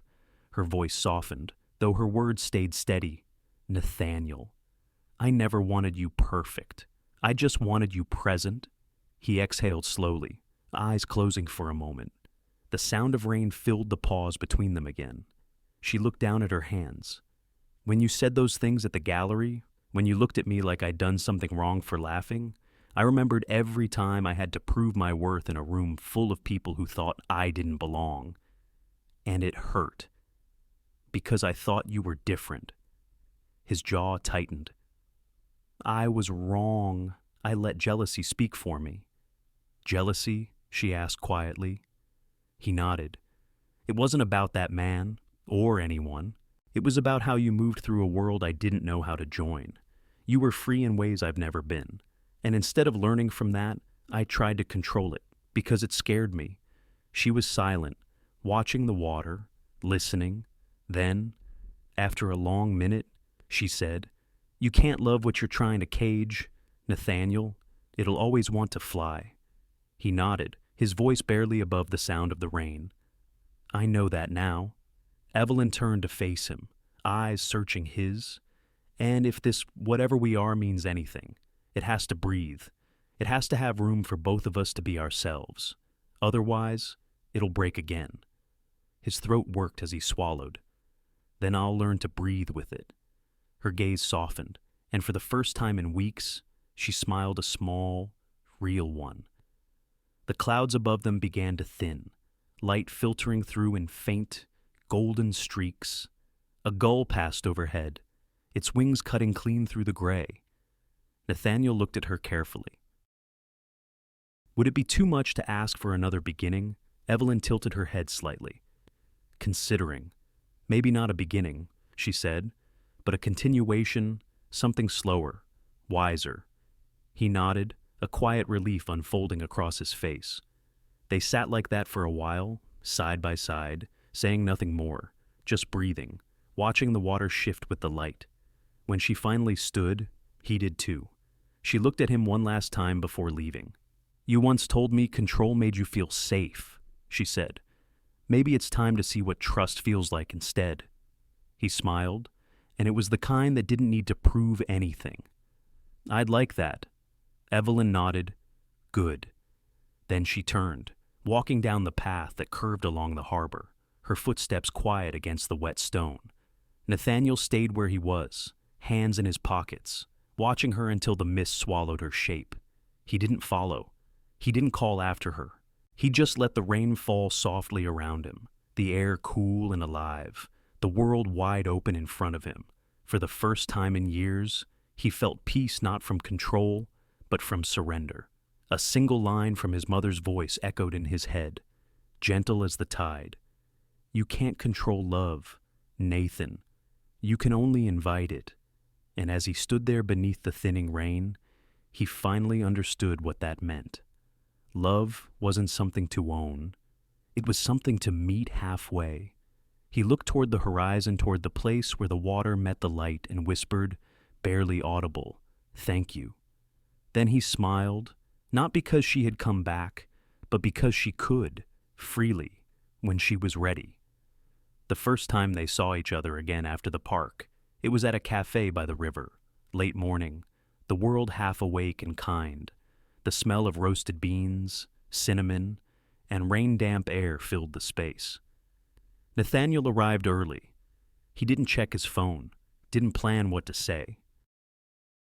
He just waited, hands around a mug he hadn't touched. Evelyn walked in, wearing a gray coat and a soft blue scarf.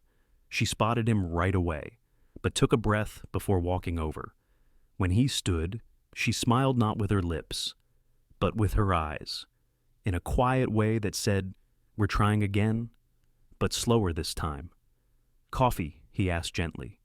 She nodded. "Only if it's real? No corporate roast?" He laughed, soft and unguarded. "It's real." They sat, talked about small things first. The new mural she was restoring downtown. His mother's vegetable garden that he had finally agreed to help with. Neither mentioned the past directly, but it hovered between them, no longer sharp, just there, like the outline of something that once hurt. When she reached for the sugar, her sleeve brushed his wrist. He didn't flinch. He just breathed. That became their rhythm in the weeks that followed, small moments stitched together without expectation. Coffee, a walk by the harbor, an evening where she showed him a local art fair tucked behind an old church, strings of lights trembling in the breeze. He had never been to one before. He bought a small clay bowl from a teenager selling her first collection. Evelyn teased him for overpaying, but he only said, "It's good to pay for hope." She smiled at that. He started showing her pieces of his world, too, cautiously, like a man unlocking doors he once kept sealed. One morning, he invited her to his office, not the glass tower where meetings echoed, but his private floor, the one filled with models, sketches, and the original blueprints of projects that never got built. "I keep the failures here," he said, a little embarrassed. Evelyn looked around, her hand tracing the edge of an unfinished scale model of a bridge. "They don't look like failures," she said. "They look like ideas that needed more time." Her voice disarmed him every time, not by what she said, but by how she meant it.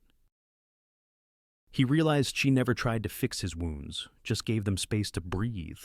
He told her things he hadn't said aloud in years, about the deal he'd made too soon after his father's death, the friends he'd lost chasing success, the nights he sat alone in penthouses filled with silence that even the city lights couldn't soften. She listened, her head tilted slightly, eyes steady, and then she said something simple. "Loneliness doesn't mean you're unlovable, Nathaniel. It just means you were brave enough to stop pretending you weren't." He didn't respond at first. His throat closed a little, but later that night, when he walked her home, those words kept circling back, quiet and steady, like the pulse of the tide. Her home was small, an apartment above a bookstore, with uneven floors and windows that caught the afternoon light in soft squares. The first time she invited him in, she apologized for the mess. He laughed because it was perfect. The smell of turpentine, paint, and lavender soap mixed with the faint crackle of old jazz playing on a record player. She poured him coffee in mismatched mugs. He sat at her kitchen table, knees brushing hers under the wood, and looked around. The walls were filled with color. Small canvases leaned against shelves unfinished, human, alive. "You live in a museum of warmth," he said quietly. Evelyn smiled. "No, just a life that knows how to take its time." He stayed for hours that night. They didn't talk about business or fear or anything that required answers. They talked about recipes they both ruined, about music they loved, about places they'd never been. Somewhere between words, something inside him loosened. It wasn't the dizzy rush of the gala. It wasn't fire. It was calm, a different kind of intensity, steady, rooted, true. Weeks passed like that, the kind of time that didn't need to be measured, Nathaniel started walking to work instead of taking the car. He noticed the bakery on the corner, the busker who played the same 3 songs every morning, the smell of the river rising with the sun. Evelyn had told him once, "You can't build a life on speed. You'll miss the parts that make it worth keeping." Now he understood. In return, she began to trust again, not all at once, but slowly. She let him see her working late at the studio, paint streaked on her hands, hair tied in a messy knot. She told him about her mother, who used to hum while sewing dresses, about the years she spent doubting her art, about the nights she still woke thinking she'd never be enough. He didn't try to reassure her. He just listened, and she noticed. That was what changed everything. One evening, they stood on the balcony of his apartment, the city glowing below like embers. She leaned on the railing. He stood beside her, close, but not too close. "It's strange," she said softly. "I used to think trust was something you gave once, like a key, but maybe it's more like tending a fire, small, steady, patient." He nodded. "And if it goes out?" She turned to him. "Then you light it again. If it's worth the warmth." He smiled, that quiet kind of smile that feels like a promise. "It is?" Rain began to fall again, light and thin, tapping against the railing. She didn't move. He didn't either. The city blurred into a watercolor of gold and gray. For a long time, they said nothing. Evelyn reached for his hand not out of habit, not for reassurance, but simply because she wanted to. His fingers closed gently around hers. The sound of the rain filled the silence, steady and alive. It was the sound of something new, not grand, not dramatic, but earned, the kind of love that doesn't arrive with thunder, but with quiet footsteps, returning home.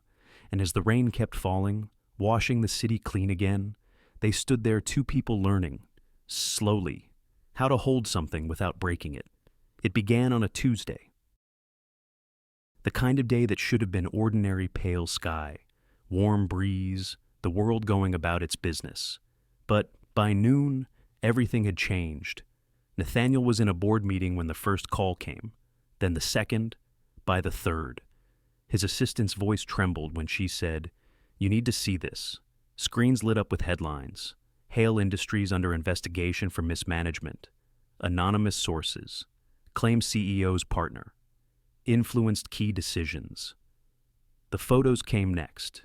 Evelyn stepping out of his car, laughing under a streetlight, her hand brushing his arm, captured without context, painted as scandal. The noise rose fast. Talking heads, interviews, speculation, and then, the cruelest of them all, artist or opportunist who was Evelyn Hart. By evening, her name was everywhere. The whispers burned across social media. She was after his money. She planned this. He's blinded by her charm. Nathaniel read the words in silence, his jaw locked. But inside, something old and sharp flared up. Not shame this time, but fury. He called her, but she didn't answer. Not that night. Evelyn sat in her apartment, lights off, the soft glow of her phone screen lighting her face. Comment after comment scrolled past. Photos she hadn't known existed. Her name twisted, her work mocked. She'd thought she'd grown used to judgment. But this felt different, heavier, more personal. They weren't just questioning her intentions. They were rewriting her truth. Ryan stopped by, breathless and angry. "You can't read that garbage," he said. "They don't know you." "I know," she whispered. "But he's the one they'll destroy next. And I won't let them do it through me." She stood, walked to the window. Outside, cameras flashed at the end of the street. She could hear them calling her name. "I should leave," she said. "Disappear for a while." Ryan's voice softened. "He won't want that. He won't have a choice." By the next morning, Nathaniel's office was surrounded by reporters. Questions flew like hailstones. He walked through them in silence, his face calm, eyes forward. But every flash of a camera felt like a blade. Inside, His board waited a room full of measured tones and careful words. You need to release a statement. One said, "Distance yourself."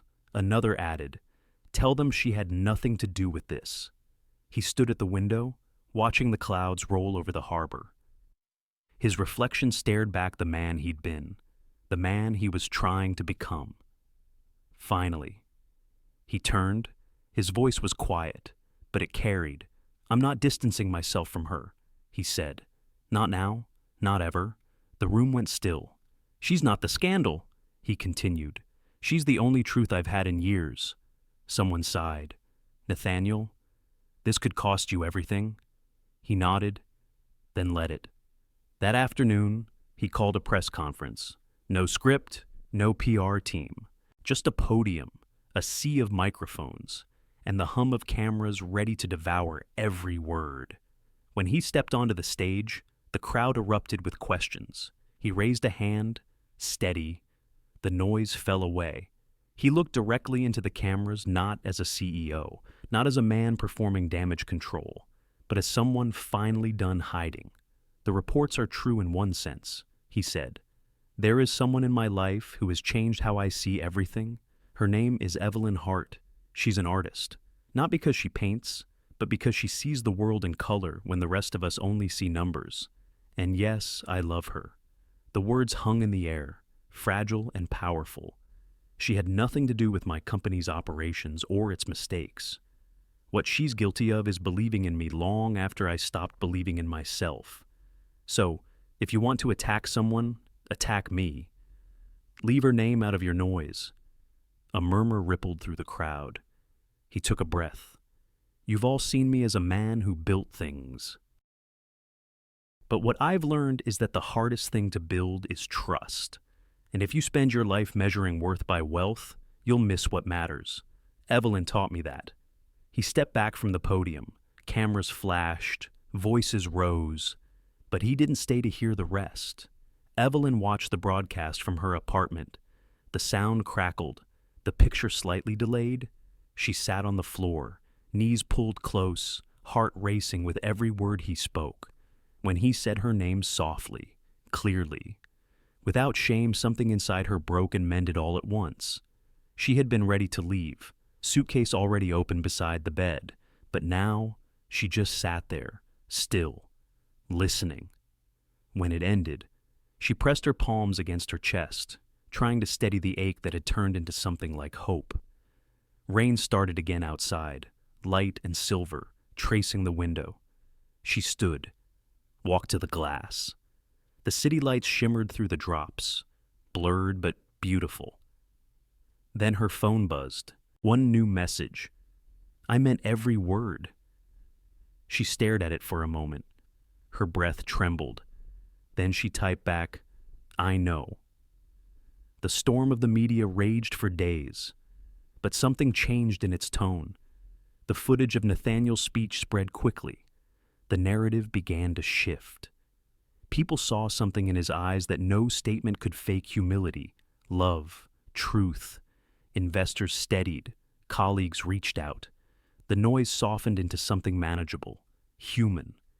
And in that quiet after chaos, Evelyn walked into his office one evening. No cameras, no audience, just her, in a simple white dress, carrying 2 cups of coffee. He looked up from his desk, eyes widening with disbelief and relief all at once. "You shouldn't be here," he said gently. She smiled. "Maybe not. But I wanted to thank you." "For what?" "For standing still when it would have been easier to run." He stood. "You would have done the same?" She met his eyes. "Maybe. But it means something different when it's seen by the world." He walked around the desk, stopping just in front of her.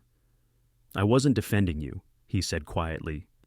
"I was defending the truth that you gave me, the one I nearly ruined." She searched his face for a moment. Then, softly. "And what truth is that he reached out, not to touch, but to let his hand hover just near hers? That love isn't proof of weakness. It's proof of strength. And I want to live by that."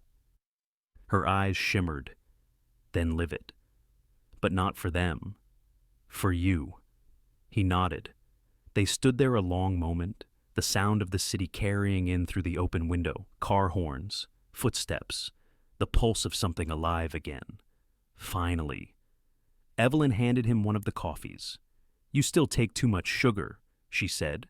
He smiled, the first real smile in weeks. "And you still think you can fix it." "Not fix," she said. "Balance." Their laughter overlapped, soft and full, echoing through the room. For the first time since the storm began, the air felt clear again. And in that stillness, as twilight bled into gold across the skyline, Nathaniel realized something simple but certain: love wasn't tested by crisis. It was revealed by it. The air after the storm was clear, almost too still. The city had washed itself clean. The sky stretched wide over the harbor, pale and forgiving. Nathaniel stood on the balcony, coffee cooling in his hand, the quiet hum of morning moving through the streets below. Inside, sunlight fell across Evelyn's sketchbook scattered on the table, pages open, colors breathing in the light. She was there by the window, barefoot, hair still damp from the shower, painting something small and delicate, a line of light across the water.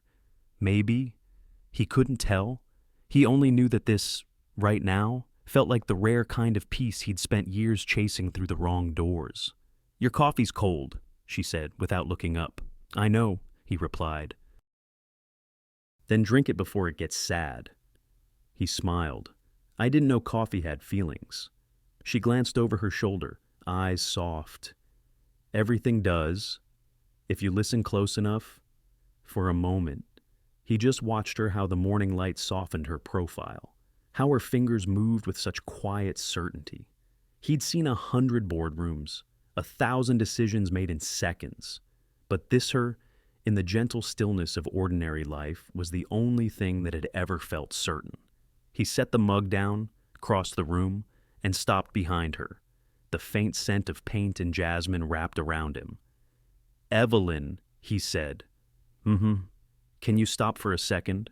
She turned, brush in hand, a streak of blue on her wrist. "What is it?" He didn't answer right away. His throat felt tight, but not from fear, just fullness. He reached into his pocket. No box, no grand plan, just a simple ring, gold brushed with age. Once his mother's. Her eyes flicked down, then up again. Nathaniel. He took a breath. "I'm not asking for a promise of forever, just a promise of honesty. No contracts, no conditions, just us. However we find it, however it changes." Her breath caught. She looked at him. The man who had once lived behind glass walls now standing before her, with nothing to hide. He continued softly. "You taught me that love doesn't need to be built like a business. It needs to be lived like a home. And I want to build that with you." For a long moment, she said nothing, just looked at him, as if memorizing the way truth sat on his face. Then she laughed, quiet and breathless, the sound breaking the silence like sunlight breaking through clouds. "You're terrible at proposals," she said, wiping a tear that had already escaped. He smiled. "I know, but," she added, stepping closer, "you're getting better at being real." She reached out, her hand trembling slightly as she brushed his cheek. "You're sure about this?" He nodded. For the first time, yes. The city's morning noise drifted in distant horns, footsteps, the faint cry of gulls. She looked down at the ring, then back at him, her voice barely above a whisper. "Then yes," she said. He froze, almost disbelieving. "Yes, yes," she repeated, laughing now, tears shining in her eyes. "But you're making breakfast for a week." He laughed, the sound breaking open with relief. She held out her hand, and he slid the ring on slowly, reverently, like setting something sacred in its place. It fit perfectly. His mother's ring, his own redemption. When he looked up, she was already crying and smiling at the same time. Nathaniel Hale, she said softly. You really don't do things halfway. Do you? Not with you? She leaned in and kissed him slow. Sure, the kind of kiss that feels like an answer to a long, unfinished question. When they pulled apart, her forehead rested against his. Do you realize this is the quietest proposal in human history? She murmured. That's how I wanted it, he said. No spotlight, no noise, just us. Her fingers brushed the collar of his shirt, her voice warm and teasing again. You're a hard man to say no to? Good, he said, because I don't ever plan on asking again. She laughed through tears, the kind that taste like joy. He kissed the top of her head. Thank you. For what? For letting me try again? Later that day, they took a walk through the city. The air smelled like salt and fresh rain. Vendors opened shop, children chased pigeons through puddles, and a street violinist played near the square. Nathaniel stopped to drop a few bills into the open case. The man smiled, nodding in thanks. The song was something soft and nostalgic, a tune that belonged to everyone and no one. Evelyn slipped her arm through his. You used to walk past music like this, she said. I used to walk past everything, he replied.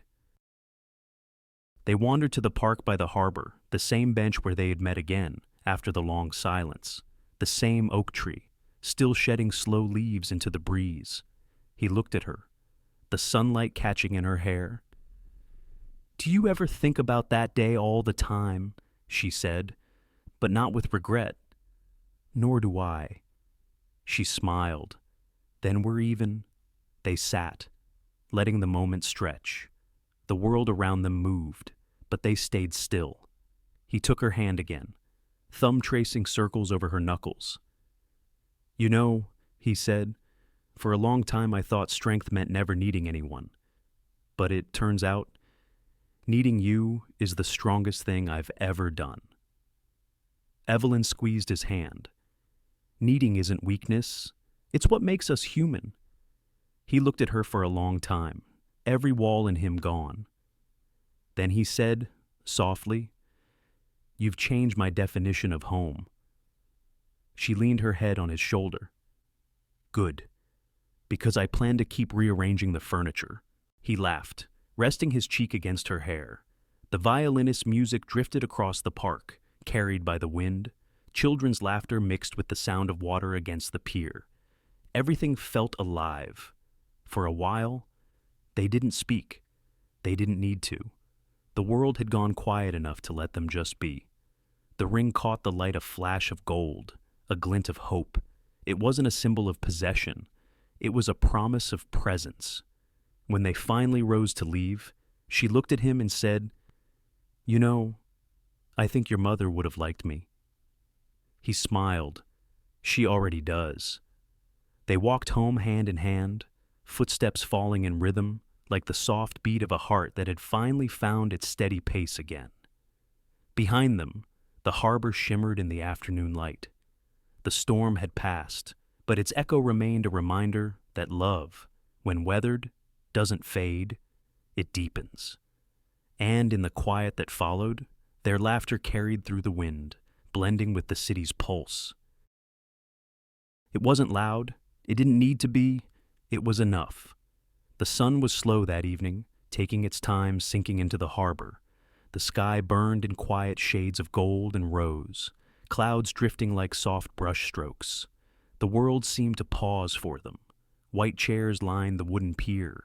Lanterns hung between strings of light, their glass catching the wind, glinting like tiny constellations. It was simple, small, just family, a few close friends, and the steady hum of the sea, exactly how they wanted it. Nathaniel stood at the edge of the dock, hands clasped behind his back, suit perfectly fitted, but his heart anything but composed. He'd spent a lifetime giving speeches to rooms of hundreds. Tonight, words came hard. Ryan, standing beside him as best man, leaned in. You nervous? Nathaniel exhaled. I think I've been waiting for this my whole life. Ryan smiled. Then maybe you're exactly where you're supposed to be. The music began soft strings, gentle and unhurried. Heads turned. Evelyn appeared at the end of the aisle, her arm looped through Margaret's. No veil, no diamonds, just a flowing dress that moved like light over water. The crowd stilled. Nathaniel forgot how to breathe. Margaret squeezed Evelyn's hand before letting go. "He's been waiting for you," she whispered. "I know," Evelyn said. "So have I." She walked toward him, step by step, eyes never leaving his. The closer she came, the smaller the world felt until there was only her and him, and the space between that finally closed. When she reached him, he couldn't speak. She smiled, her voice a tremor of warmth.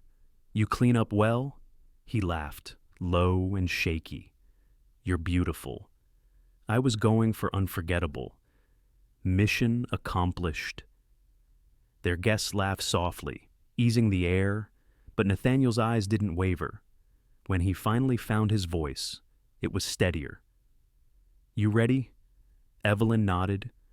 "More than ready." The officiant's words drifted through the evening breeze, carried by the sound of the water lapping at the posts.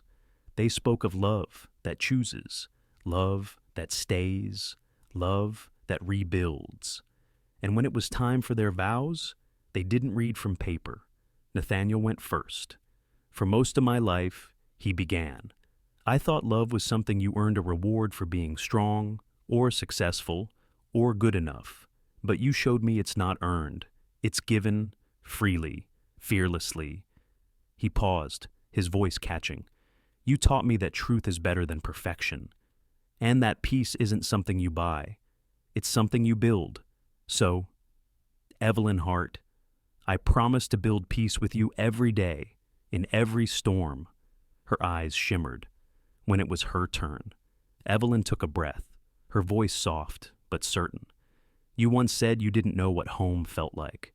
So, I'll tell you, it's the space where we can both be flawed and still be loved. It's laughter in the morning, coffee that's too strong, art supplies everywhere, and forgiveness when we forget to listen. I can't promise I'll never doubt or never cry, but I'll never stop trying, because you're worth the work." Silence followed, the kind that fills everything, even the spaces words can't reach. When they exchanged rings, the last of the sunlight caught them, gold on gold. "You may kiss the bride," the officiant said, smiling. He did slow, tender, the kind of kiss that felt like a deep breath after years of holding it in.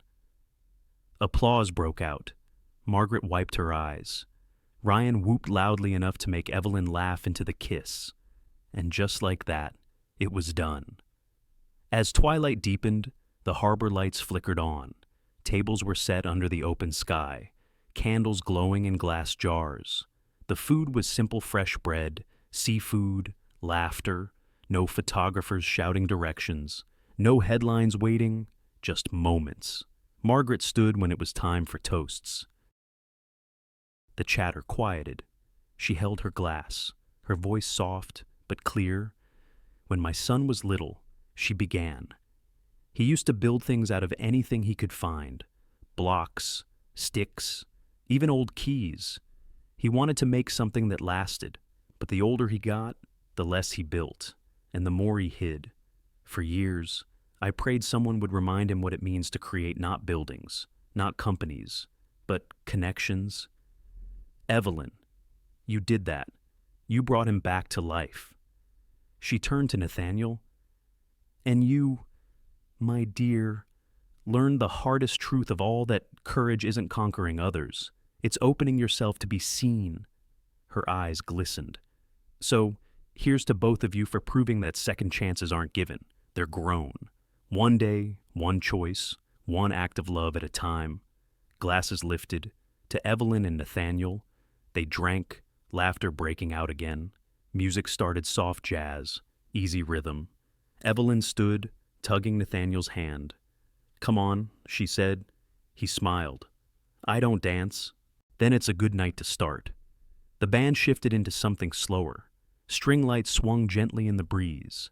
They stepped onto the wooden dock, just the two of them, her head resting against his chest. For a while, They didn't move much, just swayed, letting the sound of the sea fill the spaces between the notes. Nathaniel closed his eyes. "I used to think the world had to notice for something to matter," he murmured. And now she asked, "Now, I just want to notice this." She smiled against him. "Then don't forget it." He held her tighter. The smell of her hair, the salt in the air, the hum of laughter behind them, all blending into something whole. The lights shimmered on the water, breaking into gold ripples. The night was alive, not loud, not grand, just full. When the song ended, they stayed there, still moving even after the music stopped. Someone clapped, someone cheered. Margaret's laughter carried from the tables. Evelyn tilted her face up to his.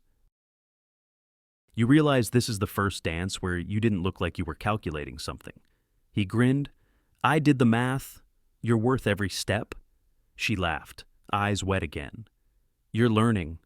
I had a good teacher." The harbor wind picked up, carrying the faint scent of jasmine from the garden nearby. Evelyn looked out at the horizon, the dark blue water meeting the last glow of dusk. "It's beautiful," she whispered. He followed her gaze. "So are you." She turned back to him, their fingers still intertwined. "Promise me something. Anything. When the world gets loud again, and it will, don't forget the quiet that got us here." He nodded. "I won't."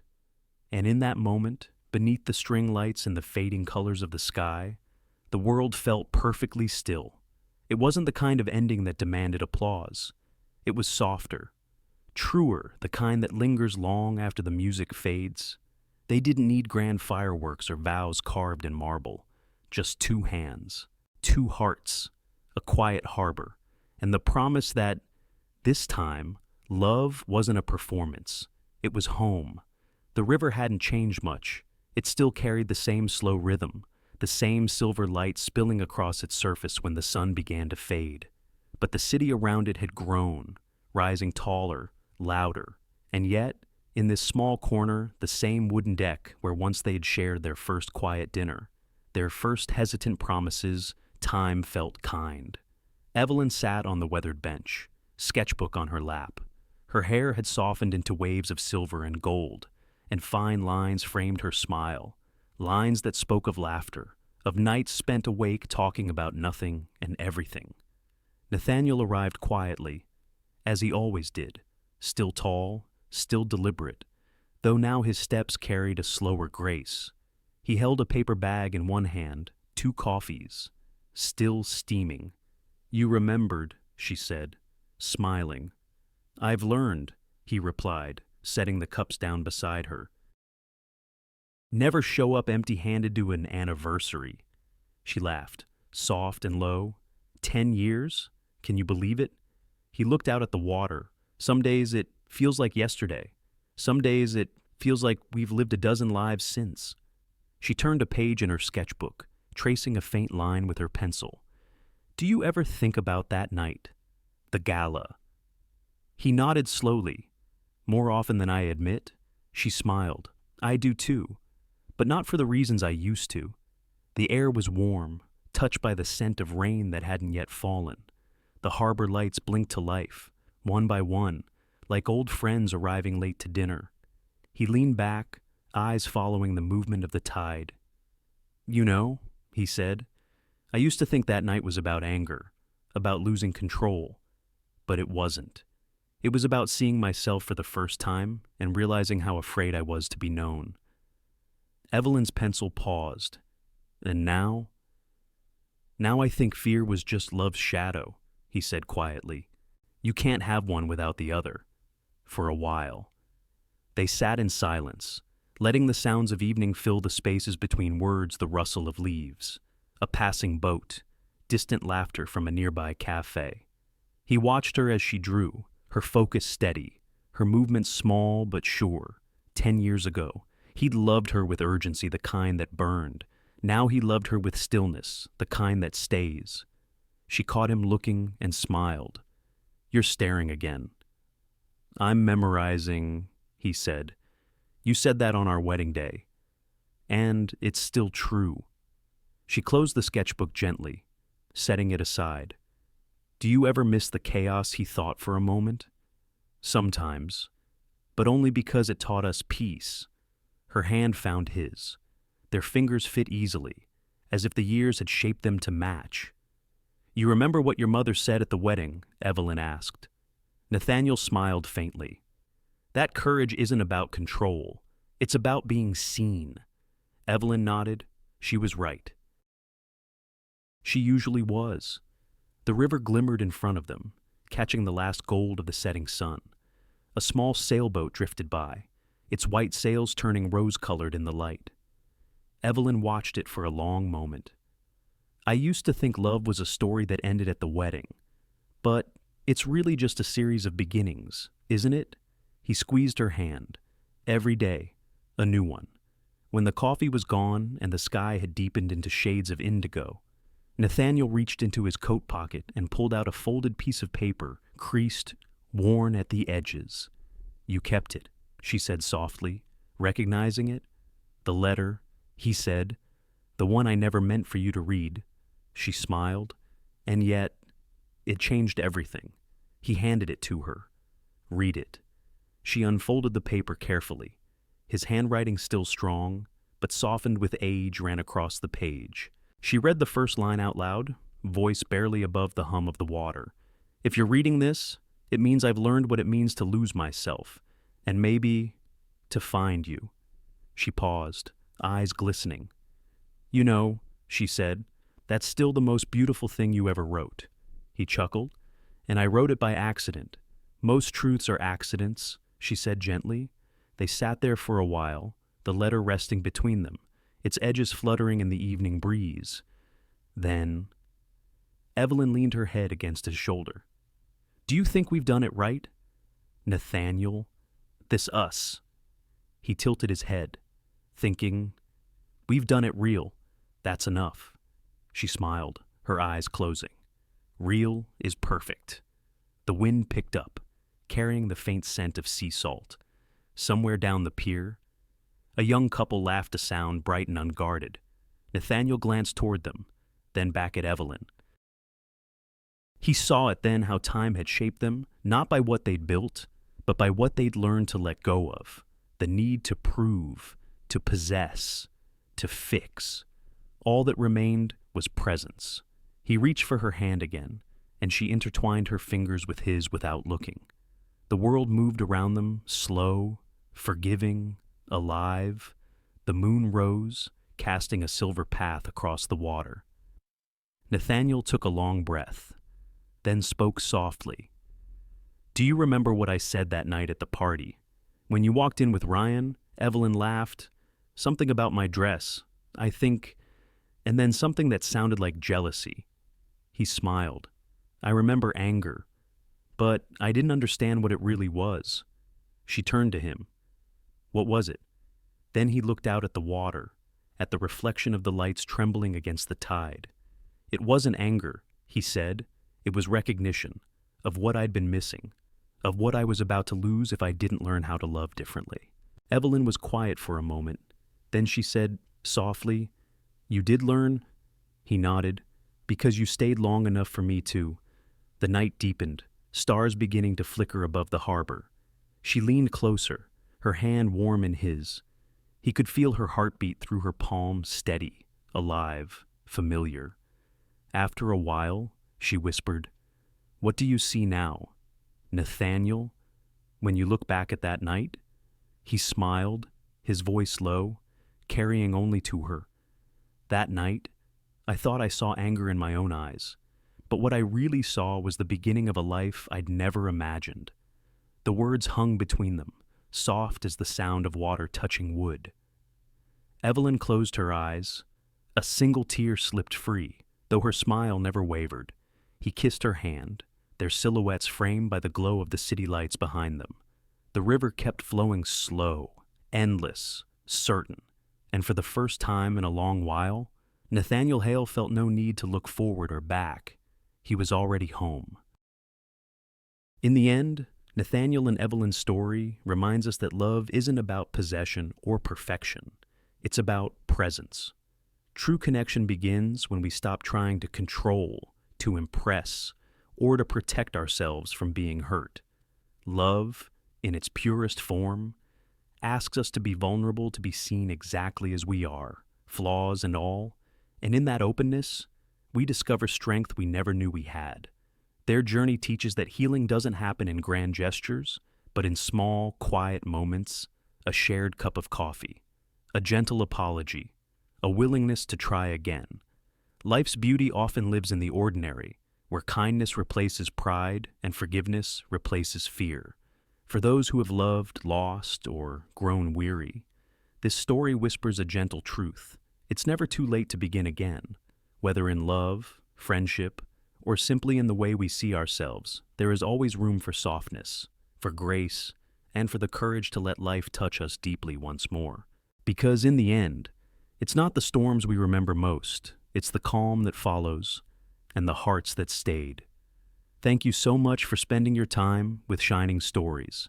If this story touched your heart, even just a little, please give it a like. Share it with someone who might need a gentle reminder about love and second chances. And don't forget to subscribe to our channel.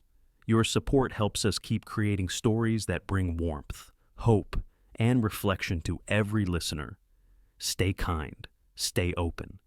And remember, there's always beauty waiting in the quiet moments.